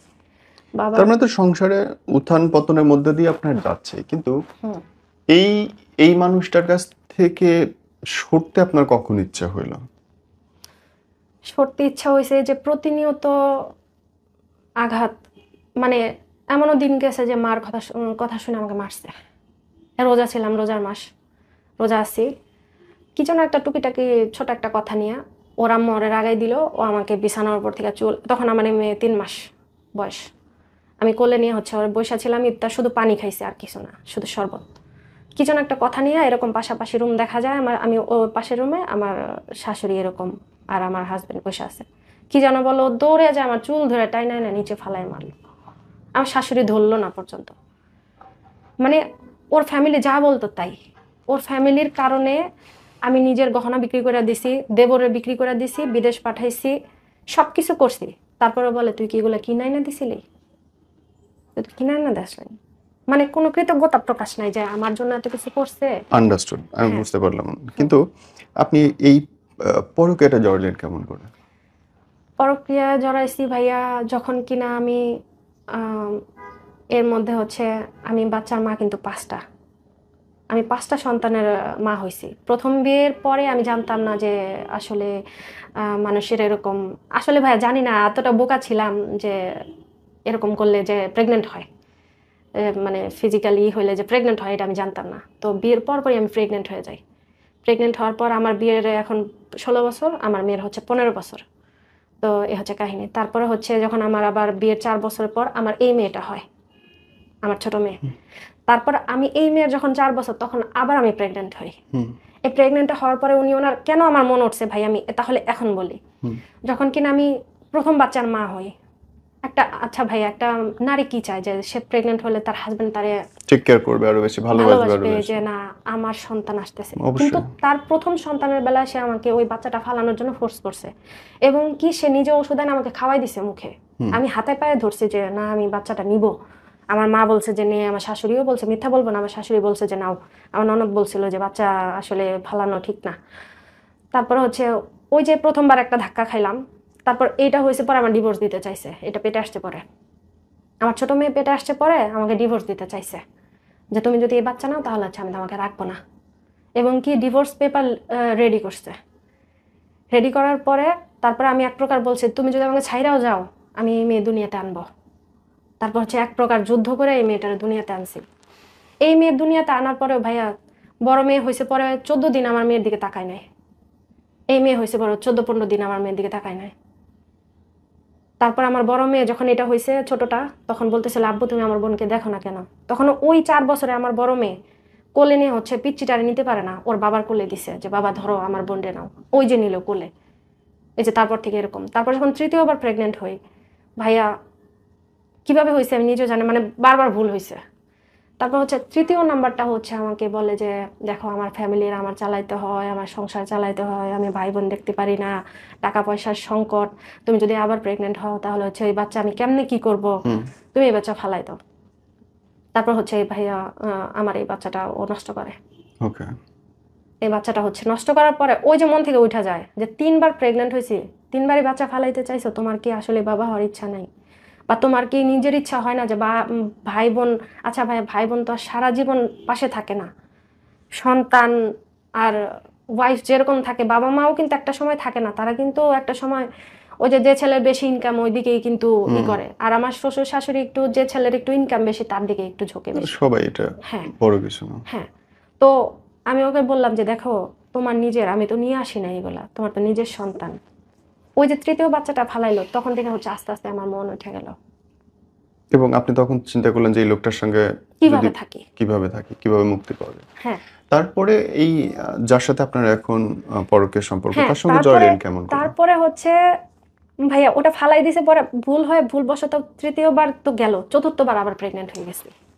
কন্ট্রোল কার নাই আসলে। হ্যাঁ, চতুর্থবার যখন প্রেগনেন্ট হয়েছি ভাইয়া, তখন কি হয়েছে জানেন? চতুর্থবার প্রেগনেন্ট হওয়ার পরে বাচ্চা টুইন পেটে ছিল। টুইন পেটে ছিল। গড। হ্যাঁ, টুইন বাচ্চা যখন পেটে ছিল তখন হচ্ছে ও মানে ও একটু রাজি ছিল, মোটামুটি রাজি ছিল। রাজি থাকার পর হঠাৎ করে আমি অনেক প্রচুর অসুস্থতা বোধ করি। মোটামুটি এই ছোট মেয়ে হওয়ার পর থেকে মানে আমার এত একটা অবস্থা ছিল, খারাপ অবস্থা। এই মেয়ে যখন ডেলিভারি, নর্মাল ডেলিভারি হয় তখন আমার অবস্থা খুবই খারাপ ছিল। ওই সময় বাসায় ডেলিভারি তো মানে হসপিটালে যাই নাই, যে হাজব্যান্ডের ইনকাম কম ছিল, এমনও দিন গেছে ভাইয়া এই মেয়ে পেটে থাকার পরে, আমি এমনও দিন গেছে যে সারাদিন না খাওয়া ছিলাম, এতটাই অভাব ছিল। অভাবে থাকার কারণে, না খাওয়ার কারণে বাচ্চাটা এত বড় হয়ে গেছে। যখন ডেলিভারি হয়েছে তখন আমি মানে প্রচুর অসুস্থ ছিলাম। যে ওই সময় যে একটা ক্ষতি হয়ে গেছিল আমার, নর্মাল ডেলিভারি বাসায় হয়েছিল, ওইটা আমি টানা 8 বছর টানি, আমি অসুস্থ, মানে আমার জরায়ু প্রবলেম হয়ে যায়। তারপর যখন 4বার আমি প্রেগনেন্ট হই টুইন, ওই বাচ্চা পেটে আসার পরে আমার ধরা পড়ে জরায়ু ক্যান্সার, মানে একটু হইতেছিল আর কি। তো আমি যখন কিনা 4বার প্রেগনেন্ট হওয়ার পরে আমি নিজের অসুস্থ বোধ করতেছিলাম, যে সবসময় গায়ে জ্বর, তারপর হচ্ছে দুর্বল লাগে, মাথা ঘোরা অস্থির লাগে, প্রস্রাবে মানে জ্বালাপোড়া করে, ব্যথা লাগে, রাতে ঘুম হয় না, খুবই অসুস্থ লাগে। তখন ওরে আমি বলতে থাকি যে দেখো আমি না দিন দিন অসুস্থ হয়ে যাচ্ছি। তখন ও বলে কি, তুমি হচ্ছে বেশি ঝাল খাও, ভর্তা খাও। মানে বাচ্চা পেটে থাকলে একটু এক একজনের এক এক দিকে একটু টান থাকে, যে অনেকে হচ্ছে ঝাল খায়, অনেকে মিষ্টি খায়। আমার ওই সময় ঝালটা অনেক পছন্দ হতো, তো আমি একটু ভর্তা টর্তা খাইতাম। আমাকে বলতো যে তুমি ভর্তা খাও, তাই তোমার পেট ব্যথা করে। আমি বলতাম যে দেখো ভর্তা খাওয়ার ব্যথা কিন্তু এরকম কখনোই হইতে পারে না। তারপর বলতাম আমার জ্বর হয়, বলতো যে নাপা খাও। পর আমি বলতাম দেখো আমার অনেক দুর্বল লাগে, কয় ঠিক মতো খাও। তারপর আমাকে ডক্টরের কাছে নিয়ে যায় না। তারপর এক প্রকার এতটা পরিমাণ অসুস্থ হয়ে গেছি আমি নিজে নিজেই ডক্টরের কাছে গেছি। ডক্টরের কাছে যাওয়ার পরে যখন কিনা আমি করছি, ডক্টর দেখাইছি, পরে ওনারা বলতেছে যে দেখেন আমাদের এখানে ভালো কোনো ডক্টর নাই, আর আলট্রাসোনোগ্রাম এরকম ভালো না, আপনি একটা ভালো ডক্টর দেখান। যখন আমি ভালো ডক্টরের কাছে যাই, তখন মানে একটা হসপিটালে যাই আমার পাশেই, আমার বসুন্ধরার ওইদিকে। তখন ওনারা বলে যে আপনি তো খুব ভয়াবহ একটা আছেন ভাইয়া। যখন একটা মানুষ অসুস্থ থাকে, সে যদি নিজের কানে শুনে তখন কিন্তু পরিস্থিতি অন্যরকম হয়ে যায়। ওনারা বলতেছিল যে হায় হায় কি অবস্থা। মানে আমার সাথে আমার একটা বোন গেছিল, উনি আমাকে বলতেছে এই তুই কি পাপ করছস। তারপরে এই চতুর্থ টুইনের পর আবার হয়েছে? না না, চতুর্থ মানে টুইন ছিল তখন, মানে ওই টোটাল তখনই 5বার। এই তারপর ওনার সাথে পরিচয় আপনার হলো কেমন করে, এই নতুন মানুষটার সাথে? হ্যাঁ, ওই যে তারপরে আমি অসুস্থ ছিলাম, অসুস্থ থাকার পরে হচ্ছে আমার অপারেশন হয়। অপারেশন হওয়ার পরে আমি আপনার কি ইউটেরাস ফেলে দিতে হয়েছে পরে? হ্যাঁ হ্যাঁ আচ্ছা, ফেলে দিছি। তারপর যখন আমি 3 মাস ঘরে বন্দি হয়ে যাই, জি, ওই সময় আমার কেমোথেরাপি চলে, যেহেতু ক্যান্সারের লক্ষণ দিছিল। তো এর জন্য আমার ওই সময় ভাইয়া 2019-20 পুরা শাটডাউন চলতেছিল যখন আমি অপারেশন হই। তো সবাই তো ঘরে ঘরে বন্দি। তো ওই সময়টা আমি যখন ঘরে ছিলাম, তখন আমি অনলাইনে আসক্ত হয়ে যাই। জি।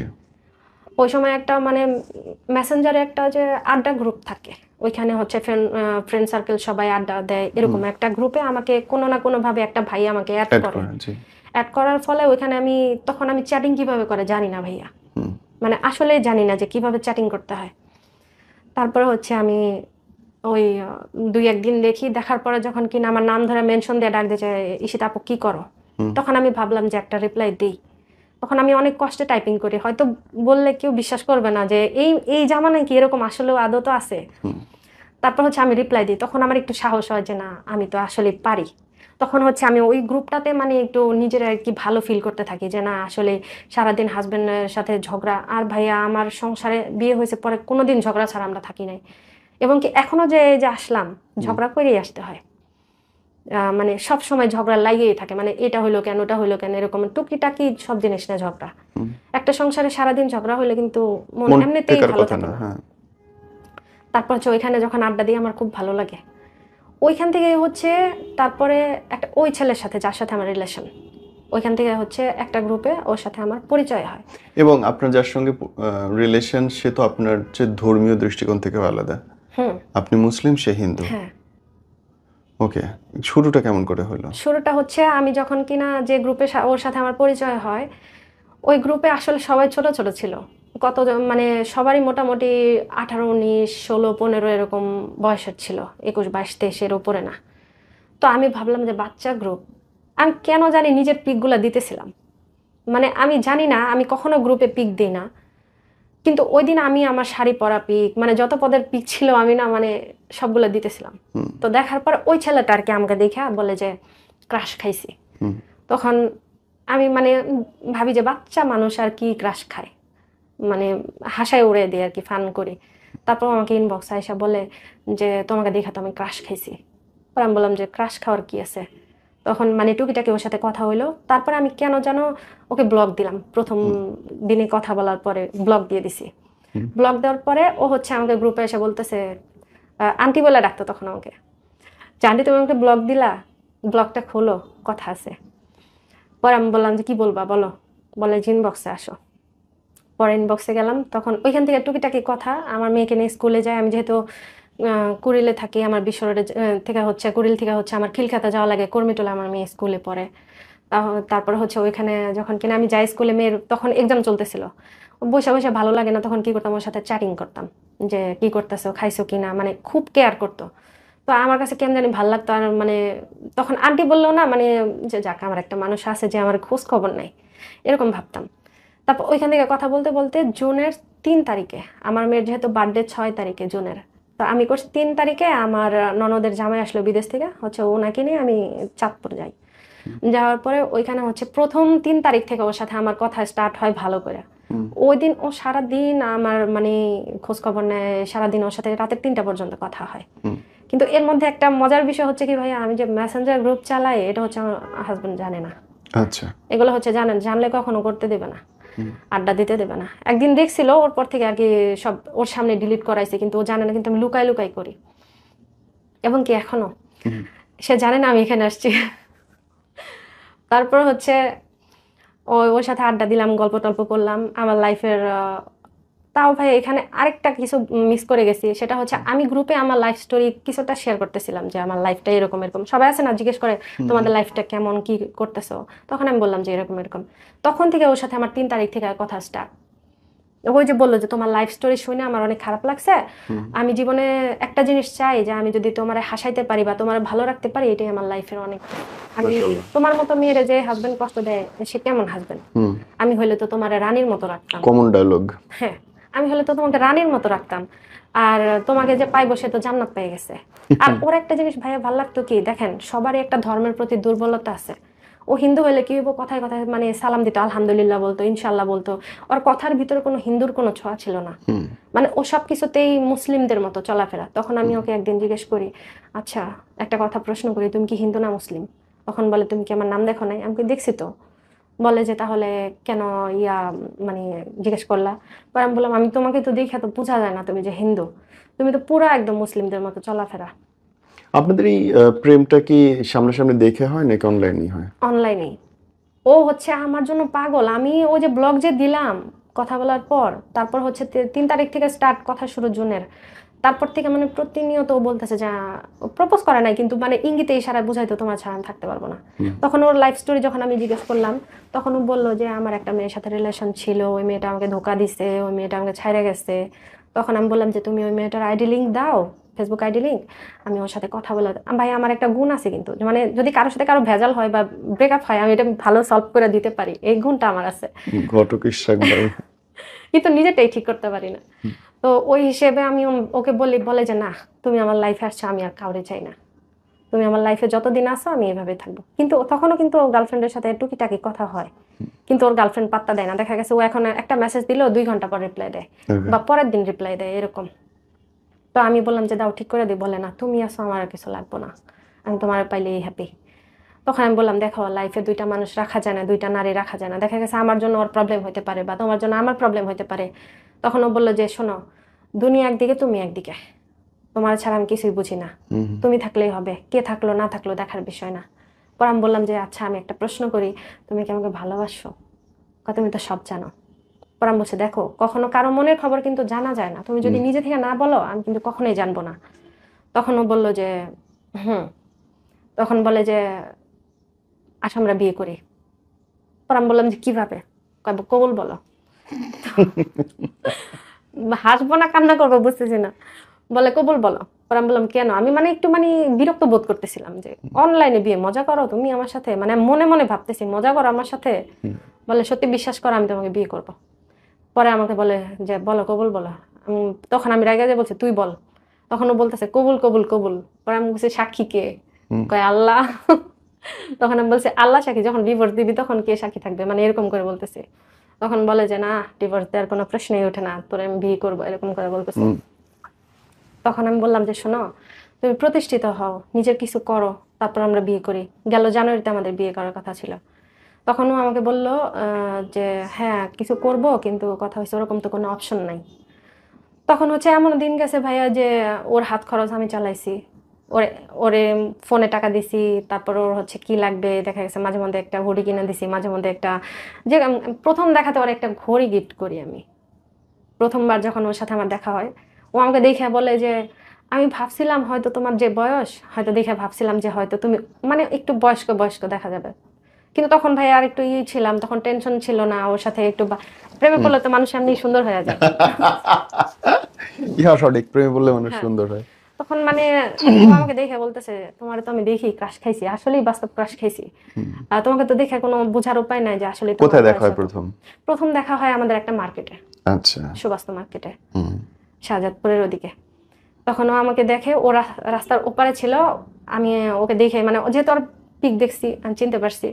ওই পার থেকে ওর হাতটা যখন ধরে আমি পার করে আনি, হাত ধরার পর ও মানে এমন নার্ভাস হয়ে গেছে জীবনের ফার্স্ট, মানে ও গাড়ির নিচে পা দিতে গেছে, আমি ওর হাত দিয়ে টাই না মানে সরে আনছি। ও কি আপনার চেয়ে ছোট ছিল বয়সে? হ্যাঁ, বয়সে কত ছোট বছর ছিল। বয়সে ছোট? ভাইয়া এটা হচ্ছে অনেক গ্যাপ, 10 বছর 11 বছরের গ্যাপ। মানে আপনার হচ্ছে এখন 31, ওর হচ্ছে 21? হ্যাঁ, আচ্ছা, এরকম। ওকে। জি। তারপরে হচ্ছে এরকমই প্রেম চলতে থাকে, ভালোই দিনকাল চলে। তারপর হঠাৎ করে হচ্ছে যখন কিনা মানে আমি পুরোপুরি ওর আসক্ত হয়ে গেছি, তখন হঠাৎ করে ওর পরিবর্তন, মানে কেন যেন ব্যস্ততা দেখায়, আমি অসুস্থ হয়েছি, মানে আমার তখন জন্ডিস হয়েছিল, খুবই ব্যস্ততা দেখাইতেছে যে আমার কাজ আছে, আমার খেলা আছে, আমি খেলতে গেছিলাম, আমি এটা করছিলাম, আমি ওটা করছিলাম, মানে বাহানার তো কোনো শেষ না। যখন রিলেশনের শুরু তখন কিন্তু ভাইয়া মানে দুনিয়া উথাল পুথাল হয়ে গেলেও কিন্তু ওই মানুষটার জন্যই সময় থাকে, হুম। খাওয়া নাওয়া সবকিছু বাদ, মানে এই মানুষটারই আমি চাই। কিন্তু যখন কিনা বুঝতে পারে যে এই মানুষটা আমার প্রতি আকৃষ্ট হয়ে গেছে, তখন কিন্তু আর সময় থাকে না। ট্রু। ওকে, এই এই ওর সাথে যখন প্রেম হচ্ছে, এই দেখা হয়েছে কয়বার টোটাল আপনাদের? টোটাল দেখা হয়েছে, প্রথম দেখা হয়েছিল 1 বছর 2 বছর আগে, তারপর হচ্ছে কিছু মাস পরে আবার আসছিল, এইভাবে ও মানে কই মোট থাকতো? 5-6 বার দেখা হয়েছে, মাস 3 আগেও দেখা হয়েছে। থাকতো কোথায়? ও হচ্ছে রংপুর থাকতো। রংপুর থেকে এসে দেখা করতো? হ্যাঁ, এমনও গেছে ভাইয়া যে ওর গাড়ি ভাড়া বা ওই যে ও পাঠাও করে আসছে, ওর এটাও আমি ভাড়া দিছি ওর। এই যে আপনাদের দেখা হলো, আপনাদের কি কখনো শারীরিক সম্পর্ক হয়েছে? এটা ভাইয়া এটাই মেন প্রবলেম, আমি এটা আর কি, কি রকম প্রবলেম? ওর সাথে দেখা হওয়ার পরে ওরকম সম্পর্ক হয় নাই, কিন্তু মানে আমাদের আর কি টাচিং টাচিং কিছু হয়েছে আর কি। আচ্ছা, স্পর্শজনিত। হ্যাঁ, রাস্তায়, রিক্সায়? না, কোথায়? রেস্টুরেন্টে। আচ্ছা, ওকে। রেস্টুরেন্টে প্রথমবার দেখা হয়েছে ওরকম হয় নাই, দ্বিতীয়বার যখন দেখা হয়েছে তখন আর কি হয়েছিল। এটা আমি আর কি জানাতে চাচ্ছি না বুঝতে পারছি। ওকে। ওই ওই একটা কারণে আমি ওকে বলতে পারতেছি না, মানে কেন? মানে আমার লাইফে আমি বিয়ে হয়েছে 16 বছর, কিন্তু কোনো পুরুষের যে একটা একটা ওইটা আমি আর কি করতে পারি না এখনো পর্যন্ত, ওরে ছাড়া। ওর মাধ্যমে যেটা পাইছি আমি, মানে ওর টাচটাও আমার ভাল লাগে, ওর কথা বলার ধরনও ভাল লাগে, ওর সবকিছুই ভাল লাগে। এটা আমি এর থেকে সুন্দর কেউ যদি আমার সামনে দাঁড়ায় থাকে বা এর থেকে ভালো কেউ দাঁড়ায় থাকে, আমার ওরকম আসে না, ফিল আসে না। ওর ওর ভালোবাসা চলতেছে, এর মধ্যে বদলটা হইলো কখন গিয়ে ওর? বদলটা হলো 1 বছর পরে, ওই যে একটা মেয়ের সাথে ওর সম্পর্ক জড়ায় গেল, ওর বোন বলল, বোনের সাথে ডেটিং এ গেল, তখন আমি বোনের সাথে ডেটিং এ গেল? হ্যাঁ, ও বোন বলে পরিচয় দেয়, কিন্তু ওর সাথে ডেটিং এ গেছে। ডেটিং এ গেছে যা হচ্ছে একই রেস্টুরেন্টে একই গ্লাসে একই 2টা পাইপ দিয়ে হচ্ছে খাচ্ছে, তারপরে হচ্ছে ওকে কোলে নিচ্ছে, তারপরে ওর জ্বর হলে কেয়ার করতেছে। কোলে নিচ্ছে মানে ওই বোনের বয়স কত তার? এই তো এসএসসি দিল এবার, মানে দিছে গেলবার দিছে এবার কলেজে। 17-18 বছর বয়স, হুম ওইটার কোলে নিতেছে? হুম কি অদ্ভুত তখন ভাই আমি বোন ওরে তাইলে। জিজ্ঞেস করলাম, ভাইয়া এটাও আমি জানতে পারতাম না, ও আমার কাছে হাইড করছে। যখন কিনা ঢাকায় আমার সাথে দেখা করতে আসলো ওই মেয়ের সাথে ডেটিং এ যাওয়ার পর, আমি বুঝি না ভাইয়া একটা মানুষের মনে দুইজন কেমনে থাকে। দেখেন ভাই, আমি এখন সবাই অনেকে বলতে পারে যে তুমি তো বিয়ে হয়ে আরেকজনের মনে গেছো, হ্যাঁ হইতে পারে, কিন্তু ওই জামাই যদি তো মনে নাই আপনার। আমার হাজবেন্ড তো আমার মনে নাই, বা আমার কোনো কিছুতে নাই। যে হাজবেন্ড আমার বারবার আমার বাচ্চাকে রাখতে চায় না, তারপর হচ্ছে আমার অসুস্থতায় আমার পাশে দাঁড়ায় না, ওই হাজবেন্ড তো আর আমার মনে জায়গা নিতে পারে না। হ্যাঁ, আমি মানলাম আমাকে ট্রিটমেন্ট করাইছে, কিন্তু কথা হয়েছে কি ভাইয়া, টাকা পয়সা ধন সম্পদ কিন্তু জীবনের সব না। একটা নারীর ভালোবাসা, সম্মান, গুরুত্ব এটাই চায়। ও যখন আপনার এই পরকীয়াটা চলছে, তখন কি আপনার হাজবেন্ডের সঙ্গে শারীরিক সম্পর্ক ঠিক আছে? প্রথম ছিল, ঠিক ছিল। যখন কিনা একদিন ও আমাকে জিজ্ঞেস করলো যে তুমি কি ওর সাথে এরকম শারীরিক সম্পর্কে আসো, তখন আমি বললাম হ্যাঁ আছি তো। তখন আমি জানি না যে মানে ও আমার মানে আমি ভাবতাম যে ও আমাকে ধোকা দিব, মানে এরকম কিছু একটা ভাবতাম, মানে যখন আবেগে পড়ার আগে এরকম ভাবতাম। কিন্তু যখন একদিন ওর আবেগে পড়ার আগে যখন কিনা একবার সম্পর্কে ছিলাম, তখন ও একদিন আমাকে বললো যে তুমি কি এগুলা করো। পরে আমি বললাম যে হ্যাঁ, ও তো আমার হাজবেন্ড, ওর হক আছে, আর আমাকে তো এমনি রাখবে না, কোনো হাজবেন্ড এইভাবে রাখে না। তখন ও বললো যে একটা খারাপ ভাষায় গালি দিল ভাইয়া, যে তুই তো এরকম, মানে একটা গালি দিল, তুই রাস্তার কুত্তা, এরকম করে গালি দিল। তখন আমি বললাম যে কি হয়েছে, তুমি এরকম করে রাগো কেন? বলে যে কথা হবি না, তুই এগুলো করছিস কে, মানে এগুলা বইলা মানে খুবই মানে ই করতেছে। তারপরে কি হয়েছে ভাইয়া, আমি কিন্তু ওকে ছাইরা যেতে চাইছিলাম অনেকবার। আমি ওর এরকম মানে প্রথম প্রথম যখন কিনা ও আমার সাথে এরকম পাগলামি টাগলামি করতো, ছাইরা যেতে চাইছি, এবং কি প্রুফ আছে আমার কাছে। ও হাত কাটছে, ও গলায় দড়ি দিতে গেছে, ও বিষ খাইতে গেছে, ও মেডিসিন খায় মানে ট্যাবলেট খায় খায় পইরা থাকছে, 10টা 15টা করে 20টা করে ট্যাবলেট খাইছে, এরকম গেছে। যে ট্যাবলেট খায় খায় ও অজ্ঞান হয়ে পড়ে আসছিল, মানে বেহুশ, অজ্ঞান বলতে বেহুশ হয়ে পড়ে থাকতো। আমাকে বুঝেন তো, ছেলেটা আপনার চেয়ে 10 বছরের ছোট, তারপর আপনি পাগল হইলেন কেমনে তার জন্য? ভাইয়া ও যে আবেগে হয়ে গেছে, মানে দেখেন এখানে যদি প্রশ্ন করেন তাহলে হচ্ছে এরকমও অনেক অনেক মানুষ আছে যারা বয়সে অনেক ছোটদের বিয়ে করে, ওদের মধ্যে ভালোবাসাটাই বড় কথা, বয়স কিন্তু বড় কথা না। আমি বয়স দেখে বিয়ে মানে পছন্দ করি নাই, বা ওর ধর্ম দেখেও করি নাই। আমি ওর ধর্মের সম্মান দিই, ও হিন্দু হোক, মুসলিম হোক, বৌদ্ধ হোক, খ্রিস্টান হোক, ও মানুষ, এটা আমার কাছে বড় কথা। প্রথমত সে আর হিন্দু, আপনি বয়সের মুসলিম, আপনি 31, ওর বয়স 21, আপনি বাচ্চার মা, 2টা 5বার প্রেগন্যান্ট হয়েছেন, সে এখনো ভার্জিন ছেলে। আপনার মনে হলো না যে এগুলো সবগুলো একটা বড় বড় অবস্ট্রাকল, বাধা?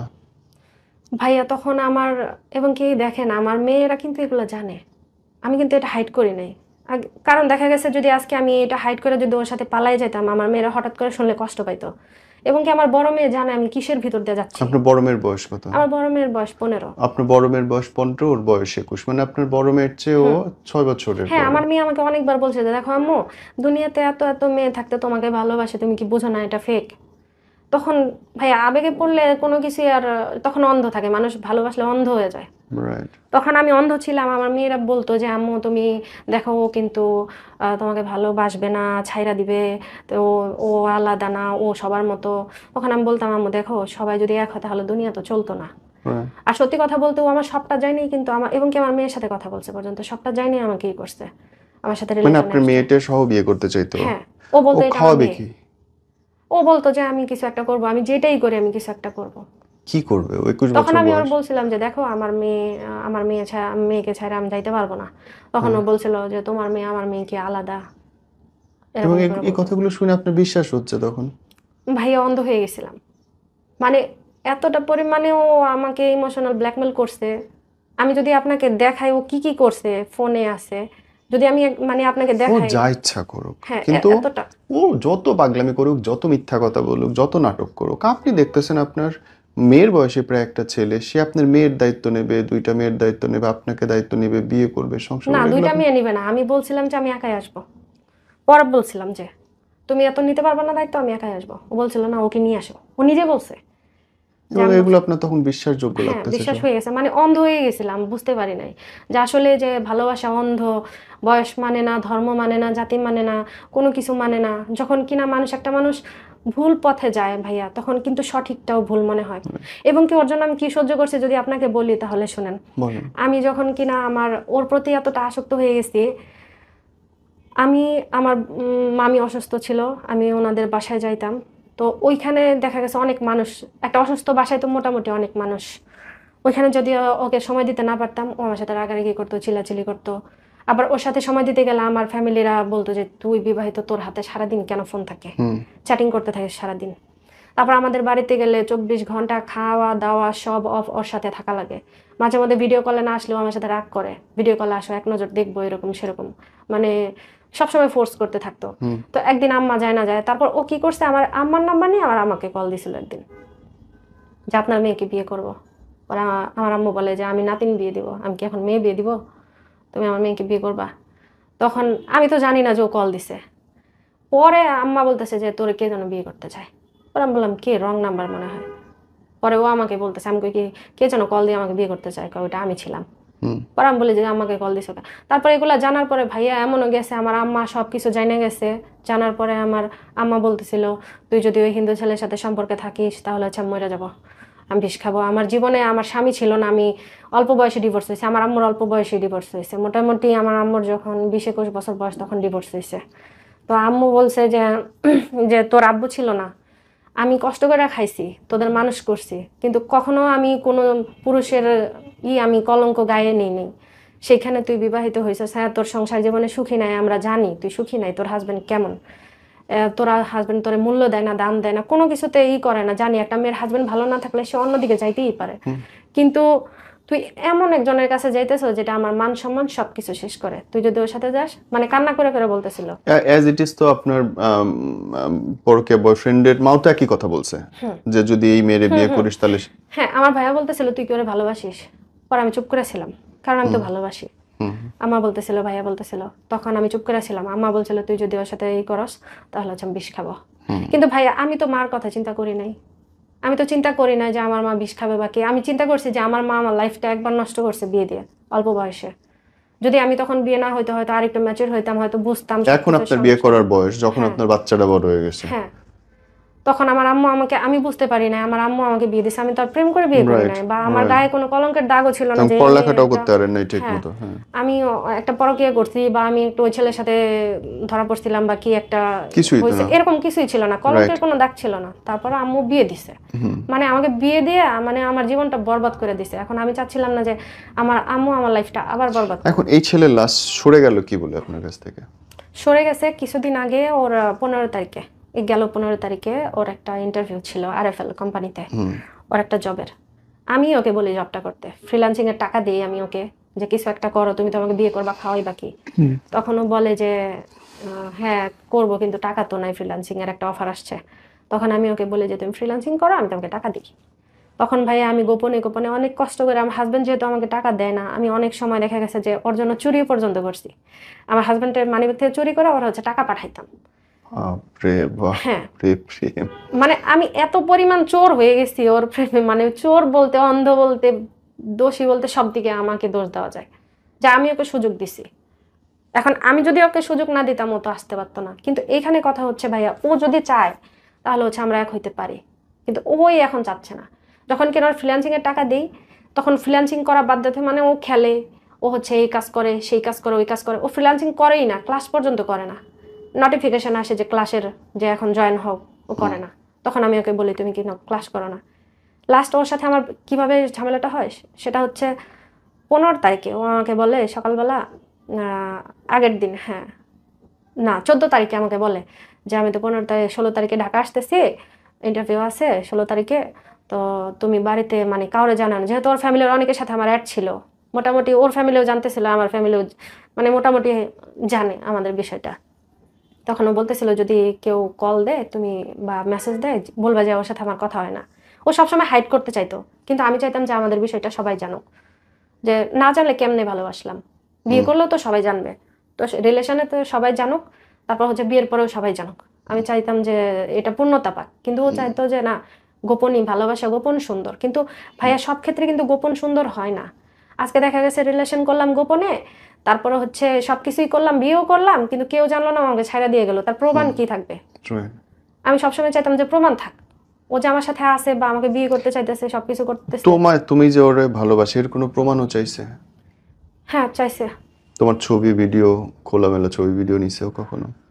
না, ওরকম খোলামেলা কিছু চায় না, সবসময় বলতো যে তুই আমাকে ভালোবাসিস না, তুই আমাকে করাস না, প্রমাণ দে, তুই আমাকে বিয়ে কর। এর মধ্যে কি হয়েছে ভাইয়া, গেল মাসের আগের মাসে আমার বোনের বিয়ে হয়।